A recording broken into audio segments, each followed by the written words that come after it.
Very busy Monday. Full show as we always do. We've got medals. We've got who won the weekend, both NFL and in college football. We've got the overreaction in both of those things. We'll give you the top four of the Chargers and the Saints. With Chargers, it'll be quarterback since we already have had the Saints on a Monday night. Well, we will do the Saints running backs, of which there are a few that I think you will remember quite well. We'll talk about the SEC and the AAC, the week in review. It was busy. The National Football League as well. The Lakers are the champions of the bubbles, so they get their 17th title, and LeBron gets his fourth. In the discussion about who is the GOAT, the greatest of all time, will continue to rage. And we'll get set for Memphis and UCF over this next coming week. We'll talk a little bit about today. It's a 2:30 game. We find out today. The Temple game will be a 11 o'clock, an early morning kickoff a week from Saturday. We start with some sad news today, a guy that I think we respected as a player and frankly as a broadcaster as well. Brett, the passing today of Joe Morgan at the age of 77. Hall of Famer, 10-time All-Star, 75 and 76 National League MVP, played in the bigs for 22 years, then got into broadcasting, and I would contend to you that I still think one of the most enjoyable tandems that I ever heard do the games was when he and John Miller were the first Sunday Night Baseball on ESPN. I thought they were outstanding. Joe Morgan seemed to be terrific at just about anything he did. He did, Dave. It is sad news, and it's quite the lineup of baseball stars we've lost. And I mean, it's been just Hall of Famer, hero, person very identified with the franchise that they really probably have the cap on in the Hall of Fame for. Joe Morgan was a part of the Big Red Machine. I know he wrapped up the career in his hometown Bay Area with the Giants, and he started his baseball career with Astros. But we identified Joe Morgan as a centerpiece, an integral part of that Big Red Machine, and it's been some loss. And I'm with you. I love John Miller and Joe Morgan on Sunday night. I love Joe Morgan's commentary around playoff time. Sometimes it'd be a three-person booth, and he'd be in with Tim McCarver and whomever was the play-by-play person. It was a couple of different ones, but all very good. And he made it all work. And, Dave, I think in my lifetime, born in 1962, I think – best second baseman I ever saw and watched and followed, it was probably Joe Morgan or Ryan Sandberg, maybe Roberto Alomar, maybe Lou Whitaker. But I think it starts with Joe Morgan or Rhino, Joe Morgan. You know, sure don't want to fight about that. They both were great, but he was that good. I think you're spot on with all four. I think if I had to make a pick, I think Joe Morgan was. First of all, I think his career lasted a lot longer than Rhino's. He certainly was on more championship teams than Rhino. I think I would have to give the nod to Joe Morgan. Team for it. I think so. Yeah. And in your life, that would encompass Jackie Robinson as well at second base. And early in my life, and then early in his career, Rookie of the Year, and many-time All-Star, and then he made the position switch to first. Rod Carew was on his way to being one of the great all-time, and may still be listed in there, but Joe Morgan was that good. And those Big Red Machine teams, I mean, you just go around that lineup and how potent they were offensively, how good they were defensively. I enjoyed watching them play, and you know they kind of ruled the National League for a lot of the 70s. No doubt. I have a little mini confession to make today, if you'll indulge me here. So go right ahead, Dave. It's good for the soul. Yeah, I think. Does it have anything to do with dart throwing? Exactly. Okay. It's amazing how we mind meld sometimes. But yes, that's exactly right. So I decided this week that I would see if I threw darts at a board. If I did that, if I could pick as bad as Drew did last week. And you know what? And guess what? You can. I did it. The dartboard Drew, was just as bad as Drew. He literally Dave, walked in today. First thing he says to me, not hi, just Did you see what I did for you over the weekend? You should thank me. Oh, man, that's beautiful. That was one of the great setups of all time. You That's did it. almost as good as George one time saying he was fearing for Todd Munt's life. That was the greatest. People It have was. If people have not don't remember that story. If you don't mind, I'll share it. He says to me, and we're Starting the show. sitting in this studio. Deadpan as it could be. I think you were at REC, but I who's probably counting? was. Yeah, I probably was. He said, I'm very fearful for Todd Munt's life. I said, what are you talking about? I just saw him in practice yesterday. The guy is 100% healthy. There's nothing wrong with him. He goes, no. One of those passes that Penny Hardaway throws at him, it's going to kill him. Oh, he caught you great. And you were deadpan excited about it, just as I was then. Drew and I have laughed at your expense. But I got to say, Drew, he topped us with the reaction to start the show. Yeah, he did. I'll give him that. He took it well, I guess. Spun it pretty decently. That's great. Anyway, Dave, yes. 2 and 9 if you're scoring at home this weekend. Yeah, it was very rough. Very rough. Yeah. So did you see Operation Greek Island? Or can you talk about it? If you can't, nobody will know what Greek Island is. Well, if I told you that, I'd have to kill you. I know. I'm certainly not going to do it. I will say this. People don't know. I went to the Greenbrier in West Virginia, really, for First of all, did I speak out of turn? I'm sorry. Oh, that's okay. We can always talk about it in retrospect. And my wife was manning the house, so we were safe, along with phrase protection. Exactly. But the Greenbrier, first of all, if it's not peak foliage, it's close. Boy, is it gorgeous. And the Greenbrier is they have this huge hotel, and underneath that hotel, which, by the way, is now a casino, too, owned by the governor of West Virginia, Jim Justice. And underneath this hotel are basically chambers built underneath the mountains of this area of West Virginia. It's White Sulphur Springs. And it was built in case there was any sort of nuclear confrontation with any of our enemies, where the Senate and Congress could all go and still operate the country from underneath that mountain and underneath that hotel in White Sulphur Springs, West Virginia. It is really a cool place. There are also some incredible golf courses there. You've probably seen Phil Mickelson advertised for that lately, or Bubba Watson, or Lee Trevino used to do that. Nick Faldo. Nick Faldo. And it is a gorgeous, gorgeous place. Just beautiful. So I'm glad we never needed it. Me too.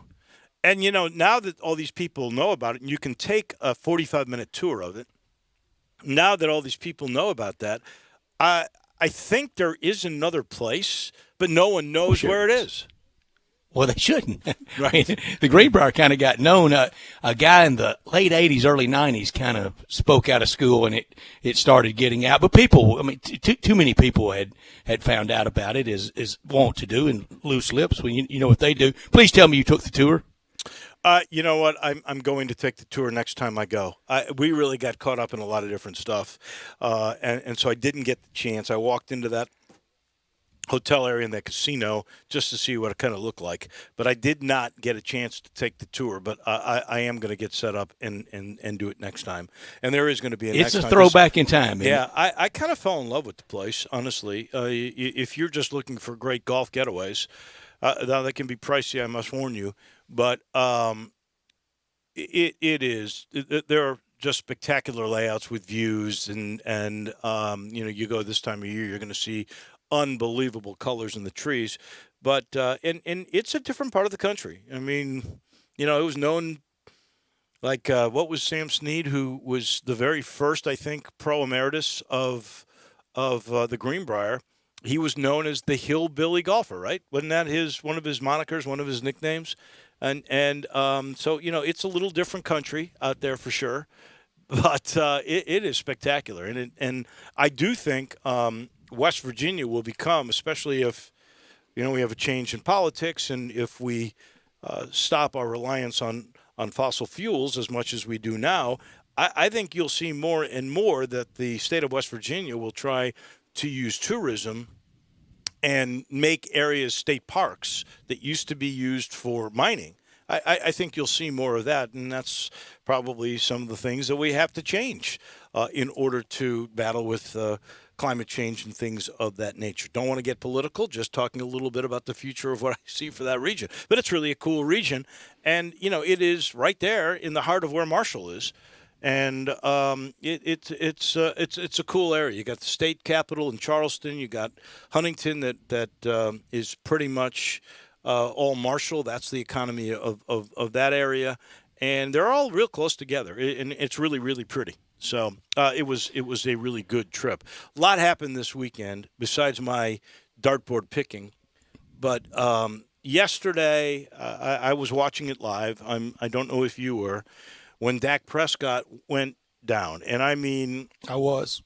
We all had. It was sad. We all had thoughts of. It is sad. Of Joe Theismann. We had thoughts of Alex Smith. And isn't there irony to that? That 17 months earlier, Alex Smith went down, and we never thought he would play pro football again. It reminded me of the Tim Crumry injury in the Super Bowl when. Warning here when the leg was dangling. Well, Tyrone Prothro was one of the ugliest injuries I ever saw when he broke his leg at Alabama. No one's was uglier than Joe Theismann's. I don't think. But I thought really and truly Jim Nantz, as he usually does with one line, he nailed it when they go to the replay because no one, you see him go and reach for it looked like his calf when he first started to go and reach for it. So they go to the replay, and that's where you see it dangling. And then Jim Nantz goes, we only need to see that once. Yeah, and that was plenty. And Dak Prescott, beloved in this area by a lot of Mississippi State Bulldog fans and respected by even more in the competition.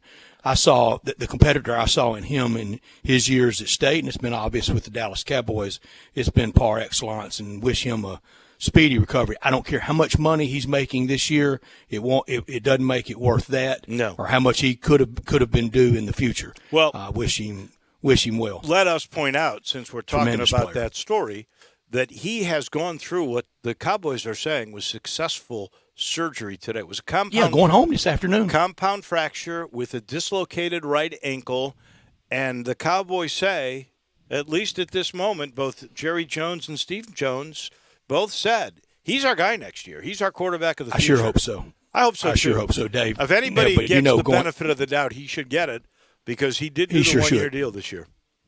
And you saw the respect, really league-wide, and from his teammates and from the opponent yesterday. Bitter in conference opponent, a division opponent, and he's supposed to go home today. But and I know he's got some tough days ahead of him because when that pain medicine wears off, then it's really going to start for him. We also will have David Cobb with us at 4:00 to talk the weekend in college football. And we'll have Anthony Sane with us at 5 o'clock to talk about that championship that the Lakers won last night. And this note I saw today, Rajon Rondo joins Clyde Lovellette as the only two players to win titles with both the Lakers and the Celtics. Clyde Lovellette, he won his in Minneapolis. So out of those 34, Rondo got two, with one with each one of them. How about that? And Clyde Lovellette in there, too. Clyde Lovellette was MOP of the Final Four in 1952 and great Olympian and great player. Hey, Tennessee, sports betting is almost here, and FanDuel Sportsbook, they're giving you an exclusive offer to get you started right now. FanDuel Sportsbook, it's giving users $50 in free bets just for signing up. You heard that right. They're giving you $50 in free site credit to register and verify early. No deposit required. I can attest. Right into your account. $50 in free bets. FanDuel, America's #1 sports betting site for a reason. They've got odds on all the biggest sports and a simple, intuitive app that makes it easy to find the bet you're looking for, then lock it in like I did on the Rays today against the Astros. You can do that too. And unlike other sports books, once you win, FanDuel gets you your cash in as little as 24 hours. Why? Because it's the right thing to do. But right now, the right thing for you to do is download the FanDuel Sportsbook app and check out their fantastic app for yourself. Just be sure to sign up and register using promo code CASH so they know we sent you. When you verify your account, you'll receive $50 in site credit when FanDuel Sportsbook goes live. I enjoyed mine all day yesterday watching the NFL and following the basketball and the baseball from the pros. That's promo code CASH to get $50 in site credit when FanDuel Sportsbook is live. Must be 21 or older and present in Tennessee. Site credit is non-withdrawable and expires 7 days after receipt. Terms apply. See sportsbook.fanduel.com for details. For problem gambling support, call 1-800-889-9789. This hour of our show brought to you every day by Lexus of Memphis at 2600 Ridgeway and online at lexusofmemphis.com. Call them at 901-362-8833. Lexus of Memphis offering the Golden Opportunity October sales event. Great offers on all the 2020 models that remain, and the 2021s, they are starting to roll in. If you ever thought I'd look great in a Lexus, well, guess what? Lexus of Memphis thinks you would look great in a Lexus, too. Get on by 2600 Ridgeway, the one and only Lexus dealership in Memphis, and drive in luxury and confidence in one of those cars, knowing that every new Lexus comes with complimentary first and second maintenance services. Put yourself in the driver's seat of an all-new 2020 flagship LS500, and you'll be looking and driving in style. Online at lexusofmemphis.com, 901-362-8833. Experience amazing at Lexus of Memphis. Top story of the day. Well, that is probably, and these are all sad things, the death of Joe Morgan. It struck me because we have lost, as you said, the greats. We've lost Brock, and we've lost Gibson, and now Joe Morgan. It seems all-star team, pantheon of greats. Hopefully they come in threes, and that ends a little bit. And also, today the White Sox fired Rick Renteria. Now, they were pretty good this year, 35-25, but they failed at the end. And then the last 4 years, if you look at his total record, as he was involved in this rebuild, it wasn't so good. 236-309. It's ironic to me, he was the Cubs manager when he made way for Joe Madden. So he was around sort of at the beginning of the rebuild, and then that was it. And somebody else prospered. Maybe that will be the case for the Chicago White Sox as well. And then David Ross, senior skipper now in Chicago after 1 year. Yeah, that is funny in its own right. And of course, the caveat on the Dak injury is that successful surgery today, and many people think he will play next year. And just along those lines, we mentioned Alex Smith coming back. Maybe there is hope for Mackenzie Milton, the UCF quarterback, who I know is like, he's wearing a jersey. I don't think he's wearing pads. I think he does work out with the team during practice. Certainly not able to go, but maybe next year Mackenzie Milton gets a chance to play one more time. Wouldn't that be a great story? It would be. It would be a great story. My top story, third game week of the year for the Memphis Tigers. Starts with another game week this week. It feels odd, doesn't it? Only 3, and it's in middle of October almost. Saturday at 2:30 on ABC, the Tigers against UCF in an AAC elimination game. Biggest game so far in the very young Ryan Silverfield era in his career. Very young, but this is the biggest one. And this should be the biggest game for Tiger fans year in and year out. This is the rivalry game. Not Tennessee, not Ole Miss, not SEC. Something in your league should be your biggest rival. And I think Saturday you'll see that play out with the Tigers and UCF. I don't totally dispute that, but I would say this. In a year where we're going to see all kinds of upsets, and I think the SEC provided that already this week, in a year where I think we will see a lot of losses, remember there are no divisions in the American this year, even though some people and websites or apps don't seem to get it. But it's the top 2 records that will play against each other for the championship. And there could be a 2-loss team that would play. So I don't know that it is totally must win, but you would certainly feel better about your chances, and you would regain some of the national prestige that you lost while not even playing the last couple of weeks. You would regain some of that. 16 teams remain undefeated that have played a game in college football. Of course, next week the Big Ten starts. Yes, they do. That'll be a lot of fun. Not top story of the day. That's the COVID numbers, although there's some positivity in all of that. 159 new cases, so we're over 33,000 now, 4 new deaths, 537 all told. But if you look at that, and there's a really nice story by Ted Evanoff in today's Commercial Appeal, and we used to have Ted on when we were doing a lot more news part of this. And I just think his insight and his writing style is terrific. But Ted Evanoff basically says 1.6% of all cases, that is way below not just the state, but also the national average. So in Shelby County, we continue to do well there. And we continue to do well with testing. 3,853 tests in the last 24 hours. 4.1% is the positivity rate. Hospital space much improved over what it was just 4 or 5 days ago. 60 Minutes did a wonderful piece last night on a national basis. And there are 2 incredibly promising treatments. I forget the exact term, but it's something antibodies. And one of those was given to the President of the United States, Donald Trump. And obviously his recovery has been outstanding. Now he took steroids, he took remdesivir, and he took this antibody, and that combination really worked. When asked by a couple of doctors in this piece last night, they said, would you rather have a treatment or a vaccine? They all said treatment.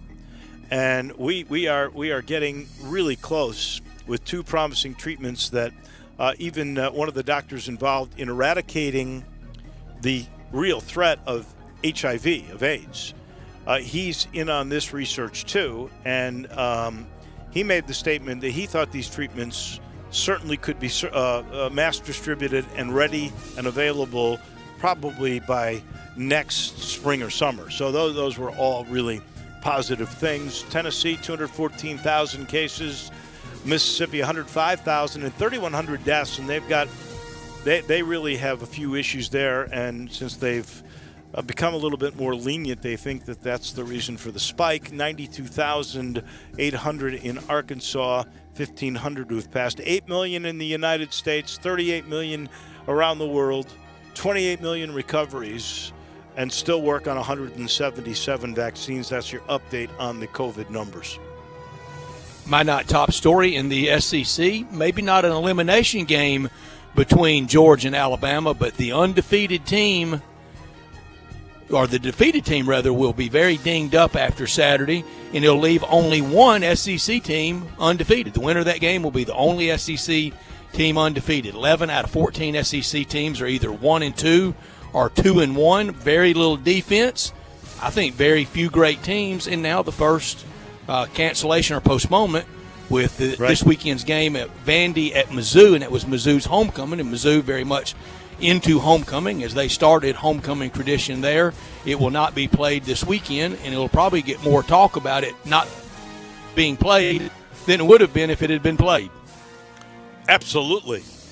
Although Missouri, with the performance of their quarterback, has certainly made some waves this week, and their new coach, Drinkwater, he certainly seems to have done a pretty darn good. Drinkwitz, thank you. He certainly seems to have done a pretty darn good job in rallying troops in a much shorter period of time than we thought. I will tell you, I think what we saw with Florida and A&M and with Missouri and LSU, and let's face it, LSU's not the same team they were a year ago, and all you have to do is look at all the people that graduated and gone to the NFL to understand exactly why, and including other coaches that were part of that brain trust that went to other jobs. It's pretty evident, but I think we're going to see a lot of parity. I don't think there will be an undefeated team in the SEC this year, and it's maybe because, and I heard Lane Kiffin on the post game with Ole Miss basically saying that maybe it's no spring camp, maybe it's erratic fall camp, that you don't have fundamentals like you used to have, especially on defense. And look at the scores in the SEC.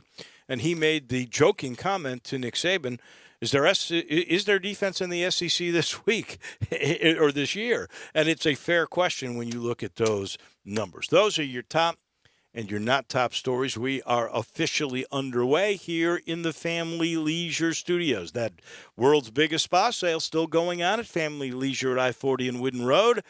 Up to 30% off on spas and even those big swim spas, and there's hundreds of spas, different kinds to choose from multiple manufacturers. The common denominator, high-tech, state-of-the-art. When you go into Family Leisure, you'll love what they've done with that store. You'll see so many cool things, and so many of them are just high-tech, and they're the best that are out there. Special financing is available. There's special pricing right now in chemicals and accessories, so if you're looking for a deal, as we start to wind down the swimming pool, get in while you can. And as always, there is professional delivery available. Family Leisure, I-40 and Whidden Road. Underway. We got medals coming your way in a minute. This is the Monday edition of Sports Time on Sports 56. We are Sports 56 WHBQ. Listen to us daily on AM 560, 98.5 FM, and 96.1 FM. Hi, this is Jay Farner, CEO of Rocket Mortgage. Making the right financial decisions has never been more important. We can help guide you to those right decisions now, when they matter most. Mortgage rates are near historic lows, so when you call 8338-ROCKET or visit us at rocketmortgage.com to start your refinance, you'll be well on your way to saving money every month. The rate today on our 30-year fixed-rate mortgage is 3.375%, APR 3.59%. Right now could be a great time for you to take some positive financial steps forward with a cash-out refinance from Rocket Mortgage, which could give you the boost that you're looking for.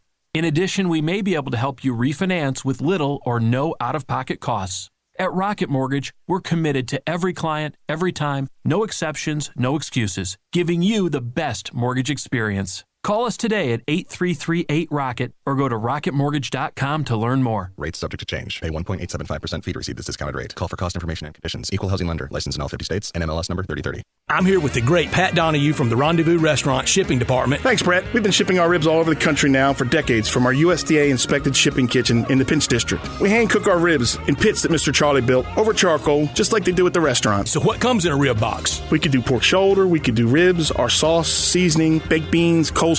We'll even throw in Pancho's cheese dip with our nacho boxes. We also put a bag of Rendezvous seasoned popcorn, heating instructions, some chef hats, some wet naps, and some other helpful tips from our kitchen. We ship our ribs overnight, exclusively FedEx. And we put them in nice packaging. We don't ever want to use styrofoam, so we use corrugated cardboard, actually 2 boxes that fit nice together. So the ribs get to you, your loved ones, or your clients in a safe, wholesome manner. Rendezvous ribs are perfect for out-of-town clients, customers, loved ones. We also ship ribs for any occasion. Where do we order these great ribs? You can go to www.hogsfly.com or give us a call at 1-888-464-7359. Charlie Burgos' Rendezvous Restaurant in the alley since 1948.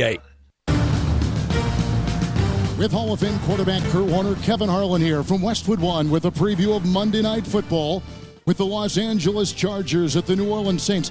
Kurt, it's a unique matchup of signal callers. The Chargers rookie Justin Herbert faces off against 20-year veteran Drew Brees, who entered the league when Herbert was just 3 years old. Hard to believe we can even say that, but it's going to be a fun matchup. Drew Brees kind of turned it around last week, played a lot better football after everybody was questioning him, and Justin Herbert, I think, has been a nice surprise. Even though he got the job due to the injury with Tyrod Taylor, he's done a nice job of making big plays and giving this team a spark. We're looking forward to the Chargers at the Saints on Monday Night Football. Remember to listen to Westwood One's coverage of the NFL all season long. Right here on Sports 56, 96.1 and 87.7. Why so serious? So raise your glass if you are wrong in all the right ways. Spilled your drink? Quick! The Quicker Picker-Upper. Bounty picks up spills and messes quicker. And each sheet is 2 times more absorbent, so you can use less than the leading value brand. So you can get back to the party. Bounty, the Quicker Picker-Upper. Napa know-how. At Napa, we've teamed up with AAA to save you 20% online or in store. That's why they call us the Savings Dream Team. Okay, we're the only ones calling us that. But it's true. Your AAA membership can save you 20% at Napa. So we're basically superheroes with the most specific power ever, saving you 20%. Quality parts, helpful people. That's Napa Know-How. Napa know-how. 20% off regular retail prices with valid AAA membership card. Offer ends 10/31/20. Brian Elder's Roofing Solutions. Chris Price here for Brian Elder Roofing. The storms we've had over the past several months have been devastating to our communities. The rainy season is ahead. You may have not even noticed the dripping in your attic, water stains throughout your home, or even worse, mold and mildew. Please call Brian Elder Roofing and we will send out our project managers to assess any damage. We will not try to sell you a roof if all you need is a repair. We will measure your roof from outer space. 0% for 60 months, even no payments till 2022 are available with approved credit. If you've noticed missing shingles, water stains, leaks in your roof, call us before you call your insurance company at 867-0303. That's 867-0303, and we will provide a free, thorough inspection of your roof's condition. Call 867-0303. Brian Elder's Roofing Solutions. Now, back to Sports Time on Sports 56 with Wolo and Stats. This hour of Sports Time is brought to you by Lexus of Memphis. Here once again are Dave Woloshin and Brett Norsworthy.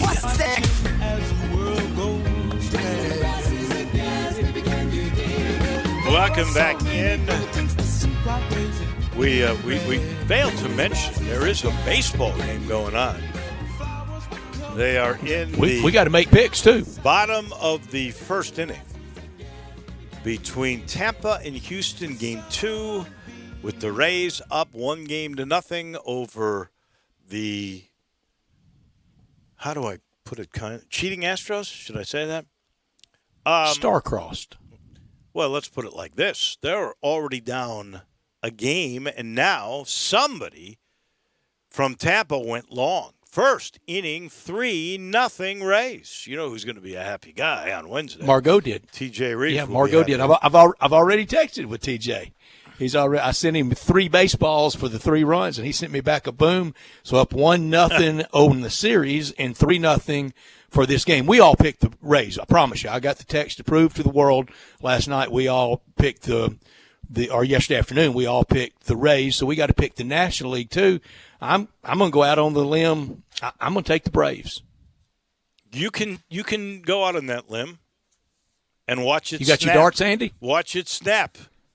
Where's your dartboard, Mr. Dart Thrower? I don't need darts this time. This time I'll use my smarts. No darts. Okay. And I will go with the Los Angeles Dodgers, the highest payroll I think in baseball.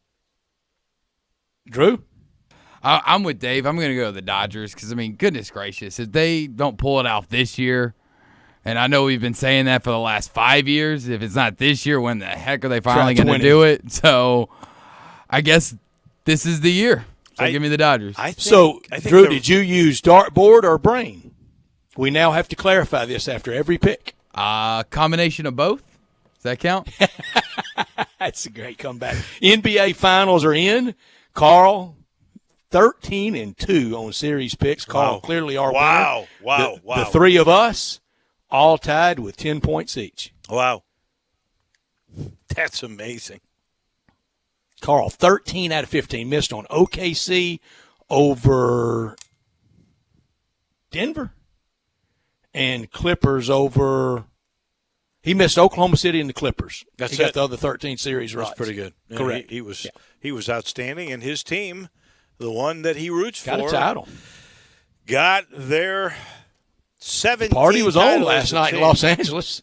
Well, significant in a lot of ways. You mentioned Rondo now with 2 championships, one with the Lakers, one with the Celtics, the 2 greatest organizations in the game. And then this is the 4th now for LeBron. And he could win another 1 or 2 here, I think, with this Lakers team, as long as AD's not going to go anywhere. They've got the makings. Kuzma's a young player. If they need to in free agency, they'll add. They will. I mean, he could clearly They always win have. some more. They always do. Yeah. So he will be a little more of a clearly in the homegrown conversation. variety historically for the Celtics titles than for the Lakers. A little more. Now, the last one the Celtics got, they mixed and mingled, went out there to add Kevin Garnett and add Ray Allen, to go with Paul Pierce and to go with Rondo. There was an interesting graphic they were showing Lakers other champions, and they did draft several. They drafted Magic, right? They drafted Worthy. Drafted Kobe. They drafted Kobe. Drafted Michael Cooper. What about guys like Gail Goodrich? Drafted Gail Goodrich. Yeah. Drafted Jerry West. Right. Drafted A.C. Green. Yep. Drafted Kurt Rambis. But they brought Wilt in Chamberlain, Kareem, Chamberlain, and Shaq, right? Those three LeBron. guys, and LeBron, yeah. So there's four big names, sure, that were added there. And Jamal Wilkes, because he came up and he was part of the championship Warriors team, and they got him. He was a UCLA guy, Yeah, right. So he didn't come up homegrown, but a little more of a Celtic homegrown variety, a little more than the Lakers. But it doesn't matter. The banner still goes up no matter how you get them. Oh yeah, no, 17 of them now, Count 'em. various ways. Now the battle's on for who gets 18 first, and I would say it that could be the finals next year around easily Labor Day. Yeah, I would have to think both those teams are primed. That is Sign me up now for that. That would be fun, wouldn't it? It's a good battle, honestly, between those two to see who gets to 18 first, because they're both in really prime position. Of course, can LeBron at 37, can he continue to play this way? Seriously. He play pretty high level. He can. All right, we better get to medals before we run out of time, because I have got a bunch. I got a gob, too. And I'll start with my bronze medals. I'm going to give my first bronze to Connor Bazelak, and I hope I'm pronouncing that correctly. The Missouri quarterback, 406 yards, 4 touchdowns, no interceptions in their upset of LSU. Some of that is, LSU's defense is just so bad. But the Bazelak story is a good one. He wasn't even their starter, I don't think, in game 1. So he's come on and done well. I got to give Russell Wilson a bronze medal for yet another come-from-behind win in the final drive. Just a bronze? He was was tough grade. Cool. I'll tell you why, because there's going to be a rust in there that allowed that to happen. I'm going to give Jimmy Butler a silver medal, even though they were losers yesterday, and that sort of was an embarrassing performance by the Heat. I mean, they played incredibly well. He was amazing to send it to a Game 6. He played 47 minutes and 13 seconds, I think, in Game 5 to win that game and get it to a 6th. That was not a great performance at all by Spoelstra's team, but nonetheless, Butler, I think, everybody knew he was a great player. I think this series has set him up, and I'm not going to use the word superstar because I think you only have so many superstars, maybe 5 at the most. I'm with you. But I think it made him a star. I think he's definitely that. He's definitely that. But I like the delineation, right, Dave, because everybody can't be a superstar, because then that would water down the superstardom. I'm going to give Iga Swiatek, and I hope I'm pronouncing that correctly. I'm going to give her a silver medal. We'll probably see more. But she becomes the youngest French Open winner. I think the youngest major of a Grand Slam event in tennis since Monica Seles in 1992. And she becomes the first Polish native to win, men or women, a Grand Slam event. So congratulations to her. And then I've got 3 golds because they're all worthy. I got to give Rafael Nadal a gold medal. He won his 20th major. It was his 13th French Open win. Folks, that's impossible to win 13 French Opens. It is by far more than any human being's ever won French Opens. He now ties Roger Federer with the most Grand Slams by a man. They are tied now with 20. Djokovic is stuck on 17. But there is no question now that Rafael Nadal is the greatest clay court player who ever stepped on a tennis court. No question. I got to give LeBron and the Lakers a gold medal, and LeBron now has his fourth. And if he keeps winning, the argument's going to be there. Is he the greatest of all time? I still think it's Jordan. But as many people say, there's still work to be done, and maybe LeBron will surpass him. We'll see how all that plays out. My last gold medal to Alex Smith to come back after not playing for almost 2 years. And I know it wasn't a great day, but most people did not think when he had that compound fracture. Most people didn't think when he almost lost his leg and his life that he would ever play football again. And he trotted onto that field yesterday, and he did play. I think that's miraculous and worthy of a gold medal. My bronze goes, I just have one, goes to 4-1 Cleveland Browns. Kevin Stefanski, early leader in the clubhouse for NFL Coach of the Year, and a good Baker Mayfield start. Of course, being 4-1 helps keep things calm, but it's calmer and quieter around the Browns building than it has been for a long time. 2 silver medals. The first one to Fitzmagic, 3 touchdowns, 350 yards, and they walloped San Fran. And in the game, Jim G pulled into the Jim G era. I'm calling it. I said it after he went to the Super Bowl. I cracked on him all year last year. You were right for the year. And I said after the Super Bowl, he's going to be the next Rex Grossman, and he's on his way to being that.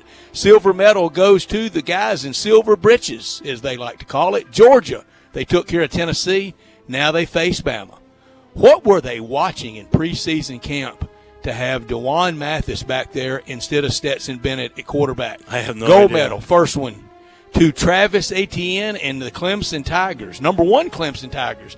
All weekend, I heard it said in publications and people talking about Alabama, number 1 Alabama in Oxford. No, Clemson's number 1. They were last week. 17 carries, 149 yards for Travis Etienne. He may be having a better year right now than Trevor Lawrence is having. Another gold medal goes to Russell Wilson and the Seattle Seahawks. They are one of 5 undefeated teams, but they are the only 5-0 undefeated team, and they had a narrow escape last night. Final goal goes to LeBron and the Lakers. 17th title, 12 in L.A., 5 in Minneapolis, and the first one for LeBron in Tinseltown. First one. If there's more, conversation will heat up. I have 3 Russ I've got to give. The first one goes, and I hate to do this to a college player, but since I gave him medals for his performance against LSU, I think I have to recognize that KJ Costello, man, I wonder if he's colorblind. He's now thrown 9 interceptions in the 3 games that he has played. I mean, 9. The state defense scored more points than the offense did. My goodness. What has happened to the air raid? I got to give a Russ medal to Mike Zimmer, the Minnesota Vikings head coach. I know the percentage is said on 4th down and inches. 94%. You run that play, it'll be positive. You'll get your first down, you'll win the game. They only had 1 timeout left. You're inside the 2-minute warning. Get the first down, you win the game. But if you kick the field goal and get up 8 points, you take a loss out of the ledger, at least in regulation. This way, and by the way, you kick the field goal, it would have taken longer than what it took for the Seattle Seahawks to call that second timeout. It was just I guess the use of analytics, which you can use as an excuse. But it seems to me, if I'm looking at time and situation, I'm taking a loss out of it. And they didn't. And by the way, their 2-point conversion, which they tried, they didn't make. I just think he gets a rust for, I guess, going by some analytics book that didn't take into account you were taking a loss out of the ledger. Just makes no sense to me. And then my final rust goes to the SEC referees that blew the call in the Arkansas-Auburn game. clearly. I was yelling at the top of my lungs while I watched it. He muffed the snap. You cannot spike the ball. That's a live fumble. It should have been recovered by Arkansas. Game over. Arkansas should have had that win. Sam Pittman was right in what he said afterwards. It sure was. And he's done a heck of a job, and he was robbed. And he's probably the coach of the year among the 4 first-year head coaches. Came in with that big, ugly 19-game losing streak. It got to 20 after opening day, but a respectable performance, and then they win. And Arkansas should be sitting at 2-1. That's my one and only rush for the week, the call at the end of the Auburn game. Now, Arkansas special teams play continues to be a mystery, but so they contributed in it, but the call decided the game. It plain and simply decided the game. Did. Oh, no question. And you watch the replay, Dave. Oh, by the way, what about the Auburn offensive lineman that had number 31 for Arkansas around the head? I know. It should have been holding at minimum. Well, you can't look at a replay and call something. Go back and call that. That's right. But you can say, oh, we made a mistake on that. That's a fumble recovered by Arkansas. That you could have Voodoo done. happens That on the plains. I'm telling you. And Auburn has a rabbit's foot down there. Man. They had a little bit of one opening week against Kentucky. They did. I agree. Yeah. Well, blink of an eye, Auburn could be 0-3. I think instead they're 2-1, feeling great. I think Auburn's going to lose some games this year for sure. No doubt in my mind. Congrats to you and Drew. Preseason picks, y'all both nailed the A&M win over Florida down at College Station. But what were y'all thinking with Vandy over South Carolina, fellas? That was a mistake. We all went 5-2 again. Wow. 3 weeks, 5-2 all 3 weeks.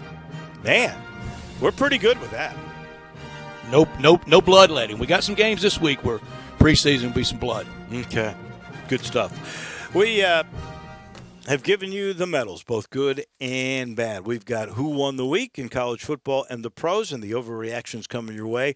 In just a minute, I'll let you know this portion of the show is brought to you by the commissary, Germantown Commissary, Collierville Commissary. Any way you look at the commissary, you're going to look good.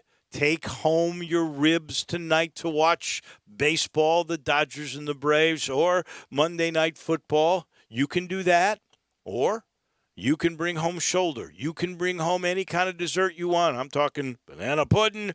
My friend over there is talking icebox lemon pie. There's other stuff, pecan pie you could get. You name it. You want to start with something good? How about the nachos? Because they invented the nachos. Barbecue nachos were invented by the Germantown Commissary. That is a fact. I know that. And I know that because I was sitting on their patio listening to the story of how it all happened. And you know what? That patio, that is the perfect place to go watch Monday Night Football or baseball. They got 2 TVs out there. Enjoy your favorite beverage on a night where it's just going to be so perfect in the low 70s, and you're sitting out there eating the best barbecue. That's in Collierville, Houston Levy Road and Poplar. You want to go inside in Germantown or curbside, they'll do that for you. It's all safe. They do practice social distancing. That's the Germantown Commissary and the Collierville Commissary. When you're looking for take-home tonight to watch sports, there's no better place, I promise, than the Commissary. Back in a minute. This is Sports Time on Sports 56. Get happy with Sports 56 Happy Hour with Johnny Radio. Weekday afternoons from 1 to 3 on Sports 56, 98.5, and 96.1. Hi, folks. Good news for bargain hunters and bandits from the Chevy Sheriff in Collierville. It's Western Trading Days at Sunrise Chevy. Over 500 Chevys and used cars in stock just in time for the Sunrise Low Price Rodeo. Factory rebates up to $7,500. Sunrise discounts high as $8,000. And don't forget, Sunrise specializes in secondary financing. Need a good body shop? Bring it to Sunrise. We work on all makes and models. Remember, you can bring your Chevy to Sunrise for service no matter where you bought it. Buy American and buy from Sunrise. Find new roads to the Sunrise Chevy Ranch. 385 in Houston Levy and Collierville. Chevy's cost less at Sunrise, partner. What's up, Memphis? This is former Memphis kicker Steven Gostkowski. I know you've heard of Platinum Jewelers by now. You've heard from former Grizzly Mike Miller and my man D'Angelo Williams tell you about them. Now take it from me, a 2-time Super Bowl champ. Platinum Jewelers is the best in the business. When it's time for jewelry, make sure you give Platinum Jewelers a look before you buy. Platinum Jewelers has a brand new location in Germantown at 9387 Poplar Avenue. Visit them or at 545 Perkins Extended in East Memphis or online at platinumjewelers.com. Great news, sports fans. The Butcher Shop Steakhouse is now open for dine-in service. Make a reservation and enjoy a mouth-watering steak dinner. Or, if you prefer, take it curbside. In addition to their fantastic steaks, the Butcher Shop Steakhouse has a variety of entrees, including Canadian lobster tail, crab stuffed shrimp, pan-seared red snapper, and fresh ground steak burger with portobello mushroom sauce. Planning to cook out? The Butcher Shop Steakhouse offers a great selection of fresh Angus beef, hand-cut steaks and burgers, lamb chops, Atlantic salmon, and more. Make your reservation for dine-in or pre-order for curbside pickup. The Butcher Shop Steakhouse, dine-in, curbside, and delivery. Plus, enjoy the sizzle of top-quality Butcher Shop steaks on your own grill. Call us at 757-4244 and visit our website, thebutchershop.com, for menus and more. The Butcher Shop Steakhouse, Walnut Grove and Germantown Parkway. Hi, this is Troy Five-Ash, owner of Five-Ash Roof Services. You've heard me talk about how we offer the best products, the best warranties, and the best services for years. Now let's talk about pricing. Pricing should never be the only reason you hire a contractor, but in today's world, pricing is always a consideration. So we suggest you get 2 or 3 estimates for your roof replacement from a reputable, licensed, and insured company, and then give us a call. If we can't beat your best price for a comparable roof system by more than $100, we'll give you $100. It's that simple. We are so sure we can offer you the best price, beating all other qualified companies. We will hand you $100 if we can't, and thank you for the opportunity. So give us a call. What's the worst thing that's going to happen? Make $100? Five-Ash Roof Services, a proud supporter of Tiger Athletics and the official roofer of the Tigers home team. Five-Ash Roof Services, fair, honest, and ethical. 367-0050 or memphisroofer.com. Five-Ash Roofing, it's what we do. We're here for you. Now, back to Sports Time on Sports 56 with Wolo and Stats. This hour of Sports Time is brought to you by Lexus of Memphis. Here once again are Dave Woloshin and Brett Norsworthy.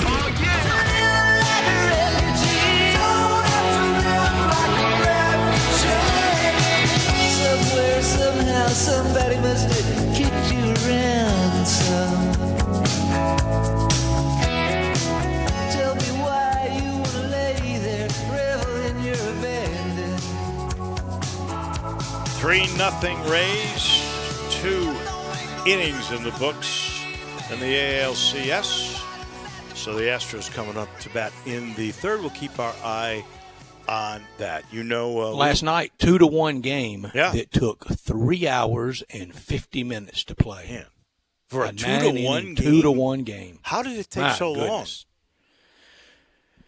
Hell, we take a long time in baseball, and they're back to stepping out of the box and doing a lot of adjusting. All right, who won the weekend? We like to do this. No, we do that at 4:45. Oh, I'm sorry. You're right. Looking at my schedule a little differently there. So we will do NBA that. We will do that a little bit later. NBA talk here? Know what you said? Champions of the world, Los Angeles Lakers. And I think a fun debate, we'll ask Anthony Sane about it when we visit with all our NBA people, who will be the first to the mountaintop of 18. And next year, sign me, as we said, sign me up right now for whenever the NBA season ends next year. I think it'll be closer to August than it will be to closer to October. But whenever it ends, if that's how it should be settled, shouldn't it? It should be on the parquet and at Staples Center for next year. That would be fun. Well, if those two teams are the ones that are in there, I wouldn't write off Denver. Denver showed us a lot. But the race to break the tie would be more fun if they were the two combatants for it. It would be. I agree with that. If what was on the line, the clear leader in championships earned, that would be a fun event. And probably, if we're being honest with ourselves, probably the series that would garner the most eyeballs because the numbers have not been good. And it could be about that point before we really have fans. We talked about it on Friday. You were away, Drew was away. Gabe and I talked about this. The news on Broadway in New York City. Broadway not allowing any shows, any fans, nothing, at least through May. Right. I don't know what. So if you can't go to Broadway, you can't go to Madison Square Garden or Barclays Center. You wouldn't think so. I agree with that. But I don't know if that would be a league-wide mandate.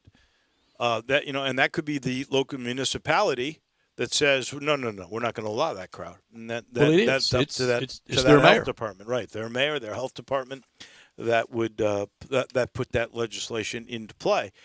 If it has the hope is, and I got very hopeful after watching that 60 Minutes piece last night, if there is treatment, and it's widespread treatment, and the doctors there say that if these two different antibody treatments, if they prove to be, and they have to be tested more, but if they prove to be what he thinks they will be, that we could have that mass production by late spring, early May of that treatment, then I think you could say, you know what? Let's wear masks for a little while longer, and we could be wearing masks for 2 years. That's okay. But we can go full capacity because if you get it, we have a way to treat it. And that could happen. So let's just say it happens in April. I don't know. You're not going to start your season in April, I don't think. But you play before March. Socially distant fans in small numbers, like college basketball is going to attempt. That's what I think we're going to see. And if that works, I don't see why you wouldn't try that whenever you start that in January. And then as the season goes, you can add more and more. And you make a point from that story you referenced that you watched. We still don't have the cure for AIDS. We don't have an AIDS vaccine, but the treatment for it is just light years ahead of where it was even 10 years ago, but most certainly ahead of where it was in the 90s. Well, here is the words, I believe, I'm trying to use the exact term that was used by the doctor that came up with the treatment. His name is Dr. Ho. And I believe he said the treatment guarantees survivability. And some comfortability. Yeah. So that's what we're after. Is if it's uncomfortable, that's terrible. But if it's uncomfortable, but you're going to live through it, and they will treat it, and it won't be a long period of time that you're terrible. I think we accept that as a society, and life will continue to go on. We don't have that yet, but there's two really promising ones that are out there that could be mass-produced quickly that you get a sense from the medical community, from science, that we are on the verge of this happening, and happening probably with mass distribution by late spring, early next summer. That's an hour in the books. This final portion of hour number one, brought to you by the Eflin Insurance Group. Matt and his team, they're waiting for you. They're ready for you. If you want a great deal of value without sacrificing great service, you think the Eflin Insurance team, you really do. They sit you down, they learn about you, they learn about your needs, they learn about your budget, and then they protect you. They've got 10 leading companies to find the right home and auto program that fits, again, your needs to be protected and the budget that you have. If you need commercial insurance, they do that too. Business and personal. They virtually have unlimited access to programs that would protect small to mid-sized businesses. And I don't want to forget about life insurance because they've got you covered there as well with quotes from 15 well-respected companies. You never wonder if you've gotten a good deal. With that many companies, he finds the perfect way to protect you and your family with life insurance. Call Grant, Andrew, or Heath at 901-386-4777. That's 386-GER for Tigers, 386-4777. They'll give you a quote today the Eflin Insurance Group, proud supporters of the Memphis Tigers. That's an hour in the books. When we come back, our friend David Cobb on a weekend of upsets. He is next.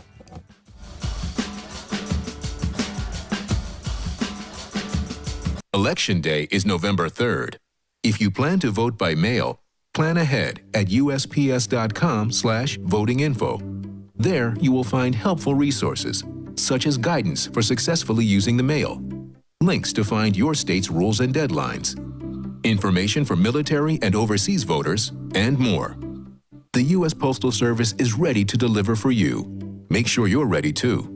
Start today at usps.com/votinginfo. At Jason's Deli, you can stuff yourself full of great deli food that's healthy, fresh, and best of all, it's not expensive.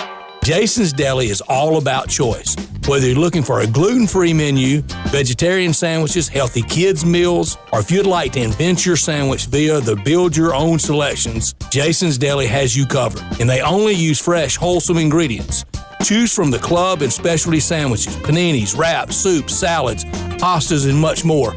I love the cleanliness in the restaurant, the hospitality, and of course the cost. They have a huge salad bar and great soups, including Southwest chicken chili, fire roasted tortilla, organic vegetable, tomato basil, and many, many more. And if you're planning an event, their catering department is fantastic and can handle any size party. Go check out Jason's Deli's 4 locations. On Ridgeway in the Park Place Center, that's my favorite, on Germantown Parkway in Cordova, at Poplar and Highland, and on Goodman Road in Olive Branch.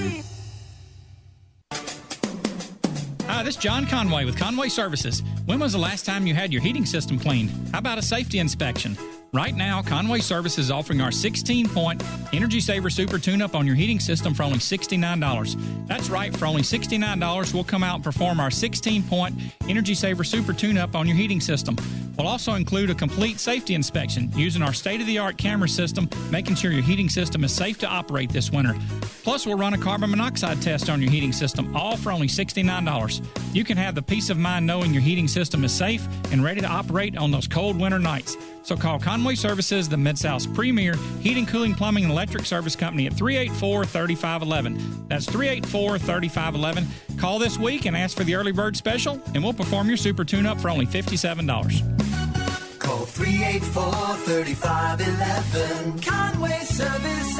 Call Conway today. We are Sports 56 WHBQ Memphis, W253DF Memphis, WPGFLP Memphis, and WIVG Tunica Memphis, Flynn Broadcasting Stations. Now, more of Sports Time on Sports 56 with Wolo and Stats. This hour of Sports Time is brought to you by Homer Skelton Hyundai. Here once again are Dave Woloshin and Brad Norsworthy.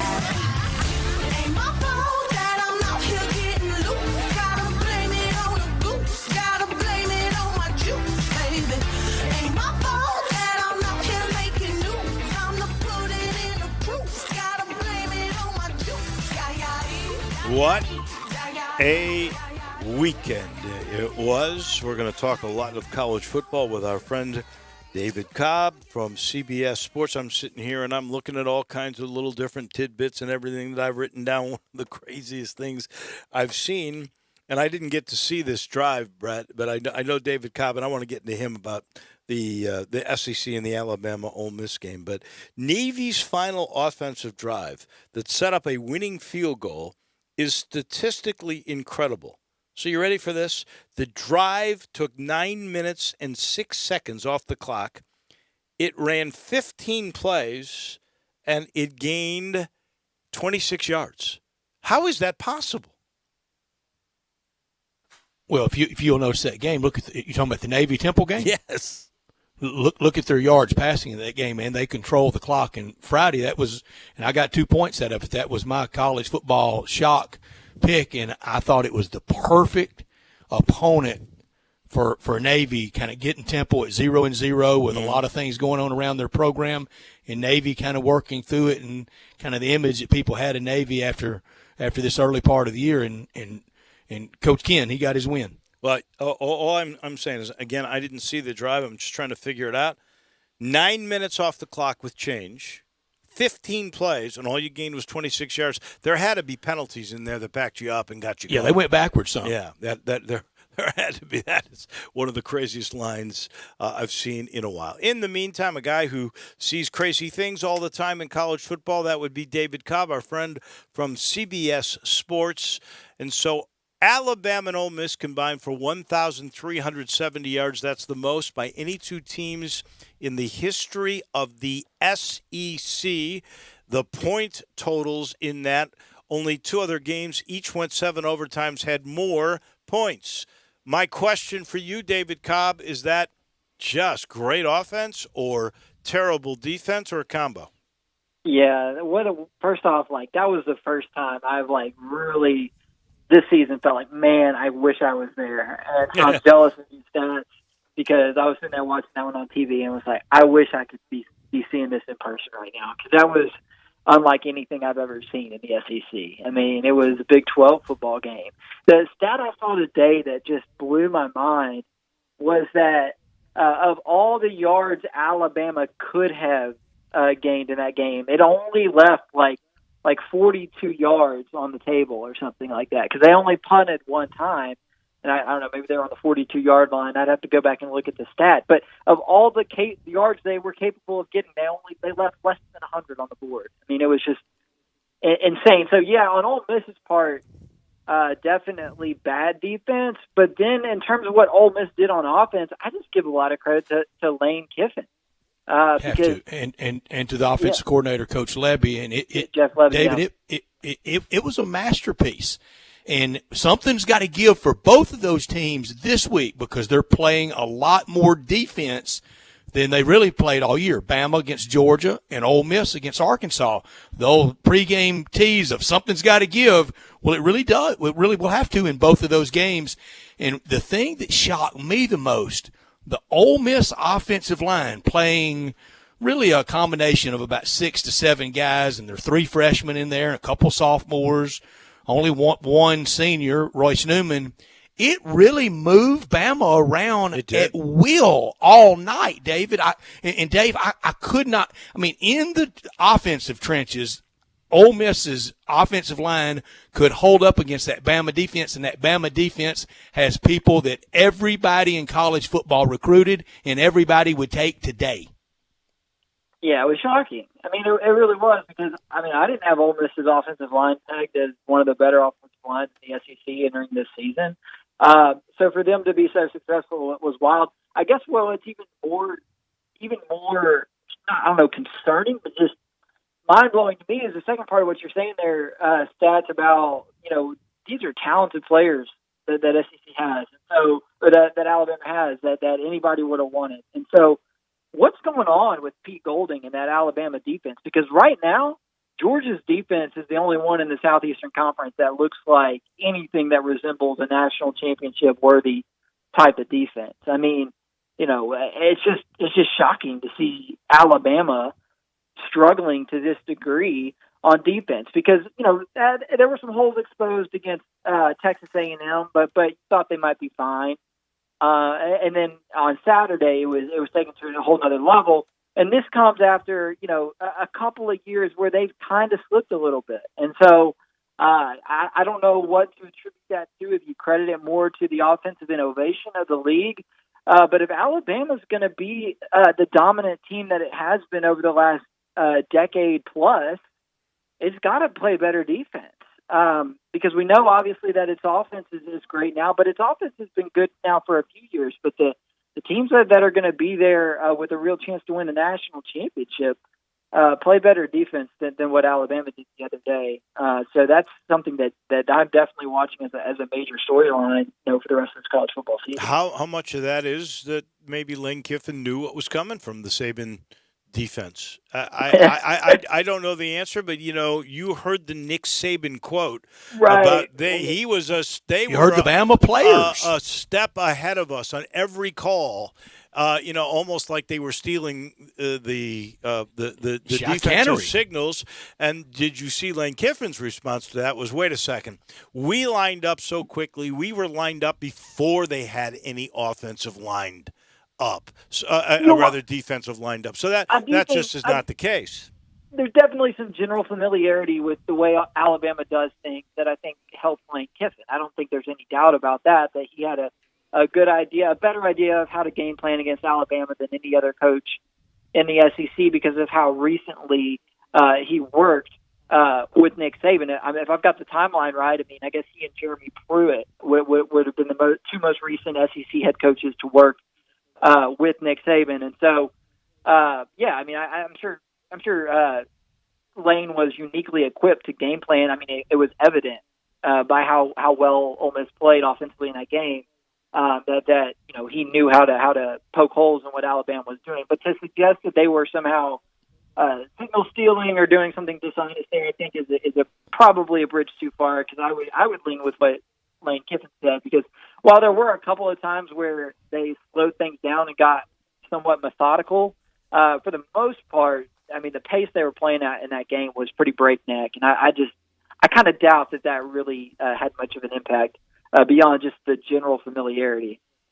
Brett, the Alabama offensive mastery was impressive. I'm sorry, Dave. Go ahead. I was just going to say, you are the Ole Miss pregame and postgame announcer, and you have a lot of insight, and a relationship with Nick Saban. Do you think Nick Saban might have a bit more respect for what appears to be a more grown-up Lane Kiffin now? I think he had plenty of respect going into the game, and he voiced that all week. I don't know how many different ways they both could throw each other platitudes and compliments, and we're almost trying to create a fight that now may naturally be there on the field of play that I simply don't think it exists off the field of play.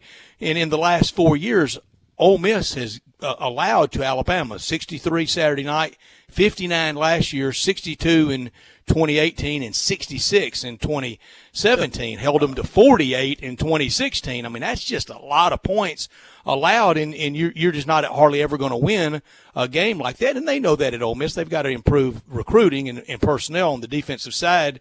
But to play that game like Ole Miss played it, that speed they played it at, with very few penalties and 0 turnovers, I think impressive. And it makes for a chess match this Saturday that will be fun to watch. And it's a fight in both of them's weight class, David Cobb, for Arkansas and Ole Miss. This is a fair fight. It's classic offense versus defense. Yeah, it's the Brett Norsworthy Bowl too, so I was definitely excited for that.